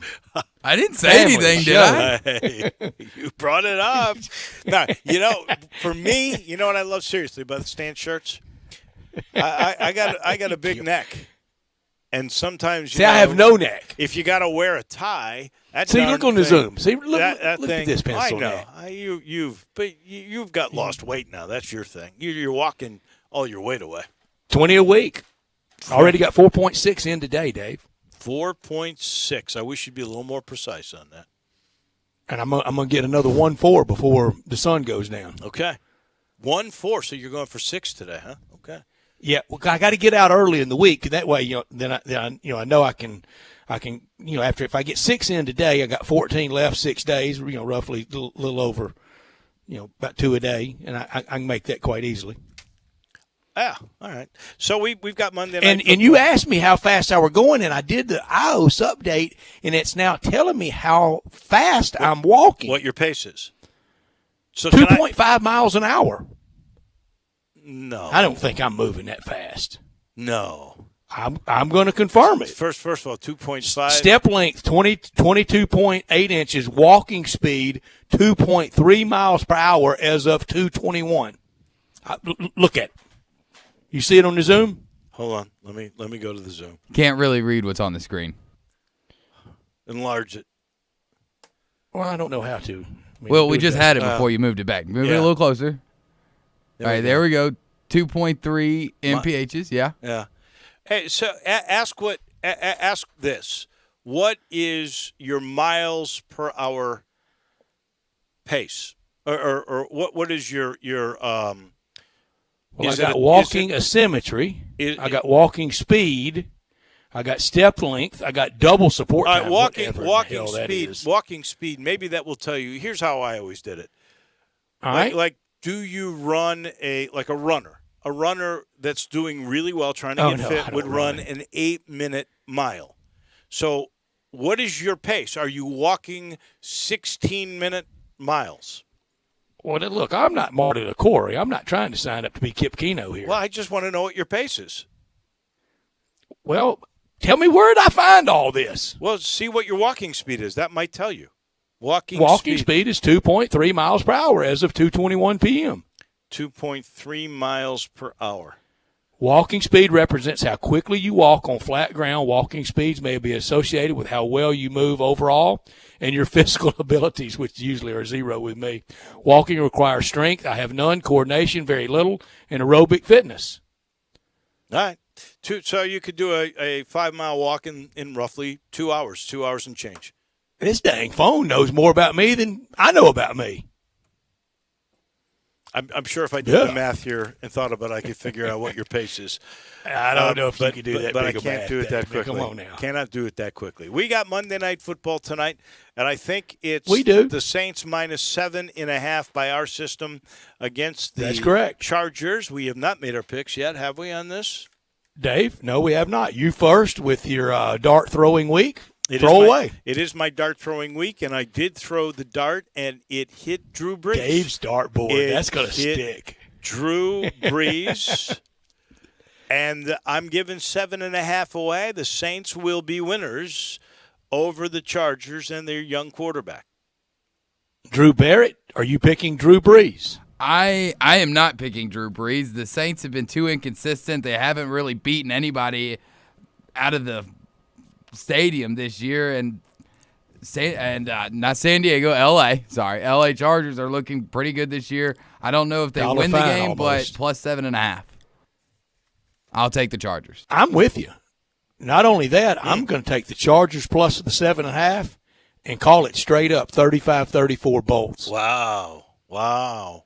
And Dave goes 2-10. And what is your record this week? Now, at least one I of my am wins was a shock that won. That's correct. So points. And that was big for you. I'm 5-6. You have me by about 4 points. I hadn't totaled all the points up, but you're still ahead in points. But I have made up a lot of ground on you. Game on, Dave. Game on. You were 5-6, and you haven't had your bad week yet. It's coming. And what was Drew? Well, I did early. I think I was 7-4. I couldn't pick my nose early. I had a good week. I was 7-4. I'm pretty sure by my calculation. Drew had a good week. Okay. Sure did. All right. Drew was 4-2 in college and 2-3 so far in the NFL with a straight up pick with the Dolphins. It would absolutely go. With Fitzmagic. It would go a long way for me then tonight to be able to. Because remember, when you get one right and I miss one, that's really 2 points because you're getting the point and I'm taking. So every swing, it's birdie bogey. There we go. It's important. And I'm putting my money on Drew Brees. That's what the dart said. I'm just going by the dart. And the dart said Drew Brees. Boy, Dave, what a great catch. There. You saved total faith. There we go. Drew and I all weekend had planned to crush you, and you turned the old double whammy on us. All right, let's pick. Dave went heel on studio wrestling. That's what the kids call him, isn't it, Drew? That is what he calls it. Is it? Heel. Yeah. I mean, I had it pulled up. I have the soundbite pulled up to start the show. Oh, I'm sure you did. You pulled it on me. Yeah, that was a Jackie Fargo save of face. I got to give it to you, Dave. That may have even been Nuthouse Fargo, his crazy brother Roughhouse. All right, we got to pick our top 4 quarterbacks, and then because we've already we've done the Saints. The Saints, we're going to go running back. So let's go top 4 quarterbacks, and we are going to let Drew go first. And I've saved Drew already from making a terrible mistake. Well, it's not my fault that he spells his name weird. It's a terrible way to spell a last name. But I'll get to that. Don't tell me you called him Hoddle. Maybe. How'd you pronounce John Hadle? Yep. Oh, Drew. I mean, how about we put an E on it? Wait. He was smart enough. Drew, it happens.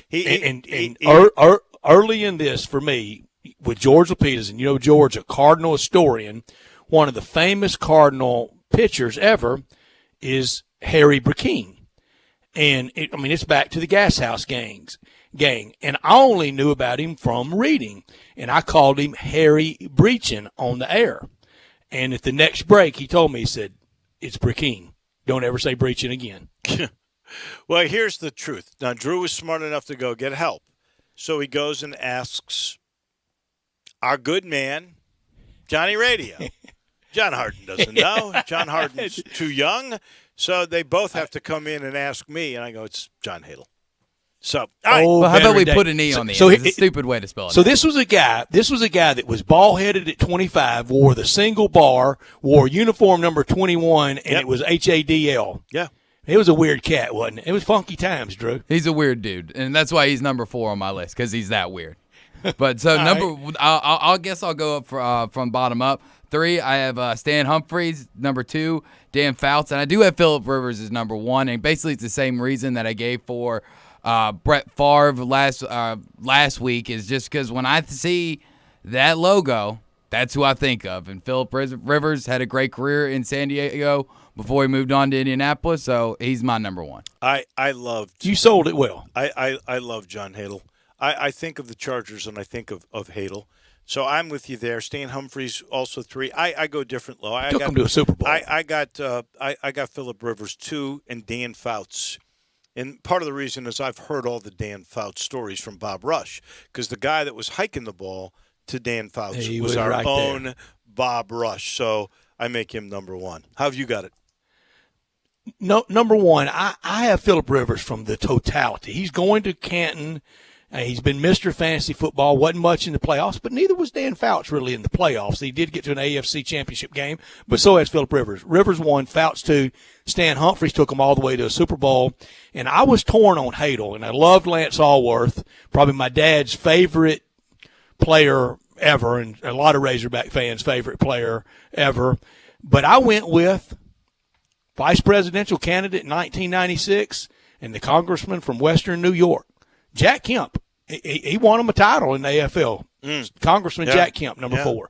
And Jack Kemp had a great line, Dave. He called himself a bleeding heart conservative. I like that. There are a lot of people that had Drew Brees on that list of top 4.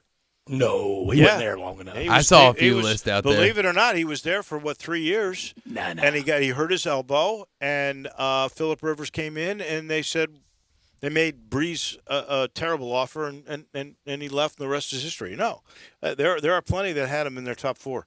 I'm not kidding. All right, let's go. Saints running backs. Go ahead. Number 1. I know it's current day, but it's already Alvin Kamara. What he does out of the rush and the reception game. Number 2, all-time leading rusher, Deuce McAllister. Number 3, second all-time leading rusher, Heisman Trophy winner Mark Ingram. And number 4, former Heisman Trophy winner from South Carolina, George Rogers. Wow, I can't believe it. I went George Rogers 4 as well. And he was buried on a lot of the lists, but I remember George, and he was a Heisman guy. How could you not have him on the list? I put Kamara because there's still work he's going to do. I put him 3 because I love Ingram, and I the deuce is loose, baby. I put Deuce McAllister number 1. Same way, same order, 1, 2, 3, 4. Wow, as Dave. So you and Deuce is loose as number 1. Yeah, there you go. Walter Payton, it must be a Mississippi thing. Walter Payton and Deuce McAllister. Well, Bo Jackson from Alabama could do it well, too. 3 of the great catapulters on the goal line to just go up and over. Yeah, Walter Payton was incredible doing that. I'm trying to think of who else was really good. Dave, he could have. Deuce was that. I mean, great athlete, great high school basketball player, good track star, great guy now in the Saints games. And the Saints broadcast team, it's fun. Zach Streif and Deuce, and they're pre and post, and I'm convinced they're drinking on there. You know what? Now, that's the first time it makes sense. What is that thing they do? There's the broad jump, but there's also the shuttle thing they do. If you do well at the shuttlecock. Yeah, the shuttlecock. Wouldn't that help you as a catapulter thingy? That and the broad jump? Well, maybe that's why they got it in those things. No, the shuttlecock's the thing from badminton. You're thinking of the steeplechase, aren't you? No. Track and field? In the combine they do a thing. Oh, at the combine they do that standing broad jump. Yeah, but there's another thing they do that would also be a part of being a actual good catapult shuttlecock from sports is vertical. That's the little thing in volleyball, isn't it? And that's the thing you hit in badminton, rather. No, isn't that the shuttlecock? The shuttlecock is in badminton. Yes. Really? Yeah. Yes. The thing you hit in badminton. I thought the thing you hit in badminton is called a birdie. It is, but it's also another name is the shuttlecock. Really? We got. You know when gotta Google that one. When I win the Powerball, not if, but when I win the Powerball at my estate, I'm going to have a great badminton court and a great croquet court. Oh, I love croquet, but you got to have in this day and age. You got to have croquet. One of the great drinking sports ever. Oh yeah, never played croquet before. Oh, croquet is great. You'd love that because there's a lot. I've never played sober. There's a lot of violence involved where you hit a ball and big wagers. Then you get to put your foot on it, and smack it. violence, gambling, and drinking, I think I'd like this game. I know, you're right up your alley. It drew the crew I played with, and little did I know that it would later be my yard, but it was the kind of the croquet lawn for everybody, and now I own it. It's my yard, and it would always end in a big fisticuff, too. I don't think I ever got into a fight over croquet. That's good, though. I like passion at the croquet lawn at the Norsworthy residence. This portion of the show, speaking about residence, is brought to you by Sheldon Rosengarten with Mark Spensdorf still out there carrying the ball over the goal line. Last week I told you about 42-45 Amber Lane. Gone, sold. He does that all the time. And it usually takes only a matter of a few days. Well, here comes Sheldon with another one, co-listed with Hugh Mallory. You won't find a much cuter home in the U of M area than 115 Palisade. It's got an updated kitchen and a rare den with fireplace in that neighborhood and a double garage. It'll be on the market shortly, and it's only going to cost $234,500. That'll be the offer, the opening offer. And if you know someone or you know somebody thinking of selling, remember you talk to 2 or 3 real estate brokers, but make sure one of them is Sheldon. And if you want to hear your home sold on the air, he's your guy. Make sure you call or email Sheldon Rosengarten at memphisrelocate.com or 483-0546. Remember, you want the job done? Easy. You call or email Sheldon, that's memphisrelocate.com, or call 483-0546. Back in just a minute. It'll be crunch time. Listen online anywhere, anytime at sports56whbq.com. Hi, this is Troy Fiveash, owner of Fiveash Roof Services. You've heard me talk about how we offer the best products, the best warranties, and the best services for years. Now let's talk about pricing. Pricing should never be the only reason you hire a contractor, but in today's world, pricing is always a consideration. So we suggest you get 2 or 3 estimates for your roof replacement from a reputable, licensed, and insured company, and then give us a call. If we can't beat your best price for a comparable roof system by more than $100, we'll give you $100. It's that simple. We are so sure we can offer you the best price, beating all other qualified companies. We will hand you $100 if we can't, and thank you for the opportunity. So give us a call. What's the worst thing that's going to happen? Make $100? Fiveash Roof Services, a proud supporter of Tiger Athletics and the official roofer of the Tigers home team. Fiveash Roof Services, fair, honest, and ethical. 367-0050 or memphisroofer.com. Fiveash Roofing, it's what we do. We're here for you.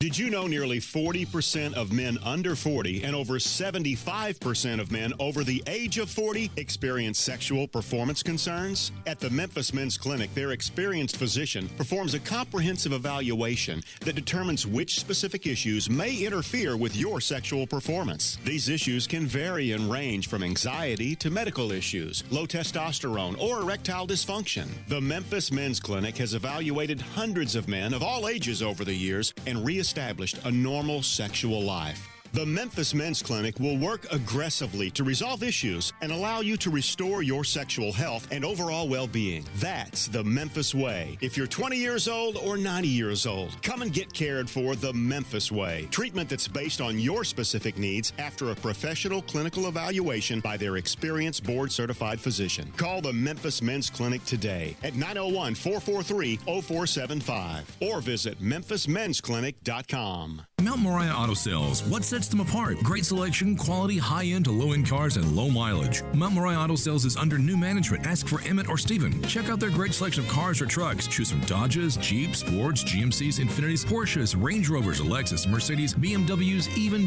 Bentleys. Mount Moriah Auto Sales also has a great service department with 12 bays for everything from oil changes to alignment to new tires. Go to MountMoriahAutoSales.com. Pick out your like new car or truck today. Mount Moriah Auto Sales, right on the corner and right on the price. For the ones working tirelessly to keep their coworkers safe. For the ones rising to new challenges. For the ones rebuilding stronger than before. Grainger offers supplies and solutions for every industry. Free access to product specialists, safety recovery guides, and 24/7 support. It's part of our commitment to help you adapt and recover in these challenging times. Call, click Grainger.com, or just stop by. Grainger, for the ones who get it done. Welcome back to Sports Time on Sports 56 with Wolo and Stats. This hour of Sports Time is brought to you by DeSoto Auto Sales. Here once again are Dave Woloshin and Brad Norsworthy. Come on, Muhammad, we hit fame. We beat you with the deal, we get in fame. This final portion of our show is brought to you by Homer Skelton Hyundai and Olive Branch. Also, there's Genesis of Olive Branch. You go there, you will go to the place that has set the standard for the way car business should be done. We start with that product. So good. You get a lifetime limited powertrain warranty on every new car. And on top of that now, they give you a 3-year, 36,000-mile maintenance package on all new vehicles. Every new Hyundai, every new Genesis, you are getting a package to be maintenance free. You don't have to worry about it. You know the car is going to last, and they're going to keep it all tuned up for you. And you know it's safe. Hyundai tied for the most number of top safety pick vehicles in 2020, and the 2021s have already begun to arrive. I've got a 2021 Sonata. I can't believe all the technology, the cool aspect of all of this product. Go see for yourself, and I'll tell you, they'll take care of you. A crew that's been around for 13 years. Get on Lamar. In Mississippi, when you get to State Line Road, it's Highway 78. Turn left at the very first exit, Craft Road. You will have arrived. You will be at the place you're going to love. And that is absolutely, I call it car nirvana. It's Homer Skelton Hyundai and Genesis of Olive Branch. It's crunch time.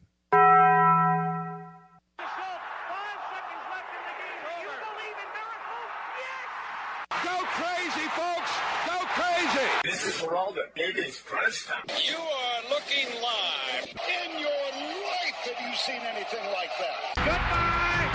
Hello, Haskins. Boop. What's happening, big dog? How you doing? It's obviously crunch time. Hammer, nail, coffin. This baby is over. On one, on two, on three.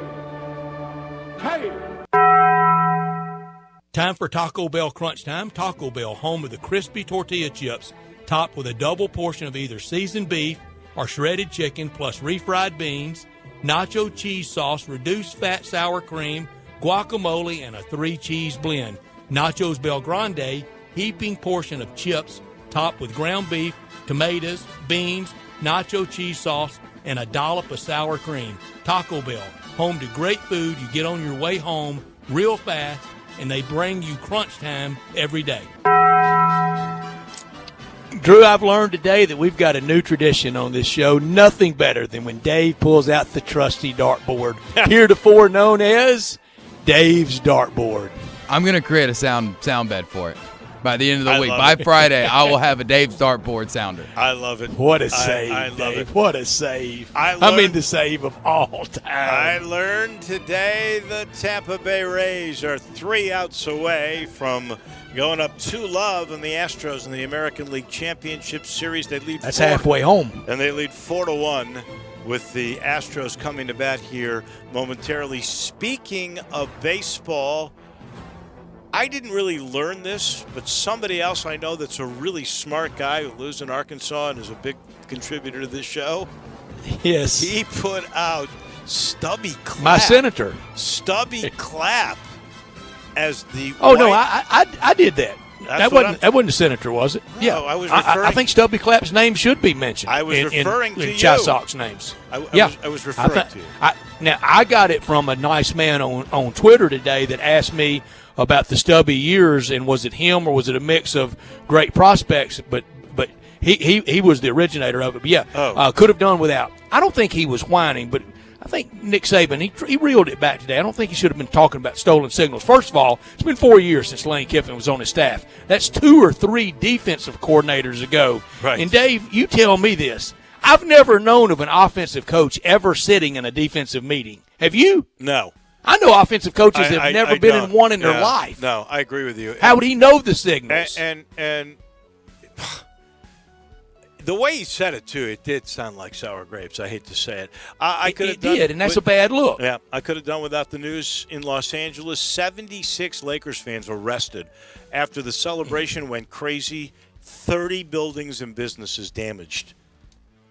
I'm calling it now. I'm not going to burn anything. I'm not going to tear up anything, but I'll probably get arrested whenever the Grizzlies win it all. But I'm not going to burn anything. Please don't. Streaking? Last thing, too, Greg Marshall. No. Did never. you see the accusations, the allegations from 36 players, either former players or current players, that said they abused? It's rough they were stuff. Abused, even physically abused by Greg Marshall. Speaking of bad looks. I'm going to tell you right now, there is no way Greg Marshall gets past all of this. That'll do it. We thank everybody who was on the show. We'll do it again tomorrow. See you then. Have a great night, everyone. I'm here with the great Pat Donahue from the Rendezvous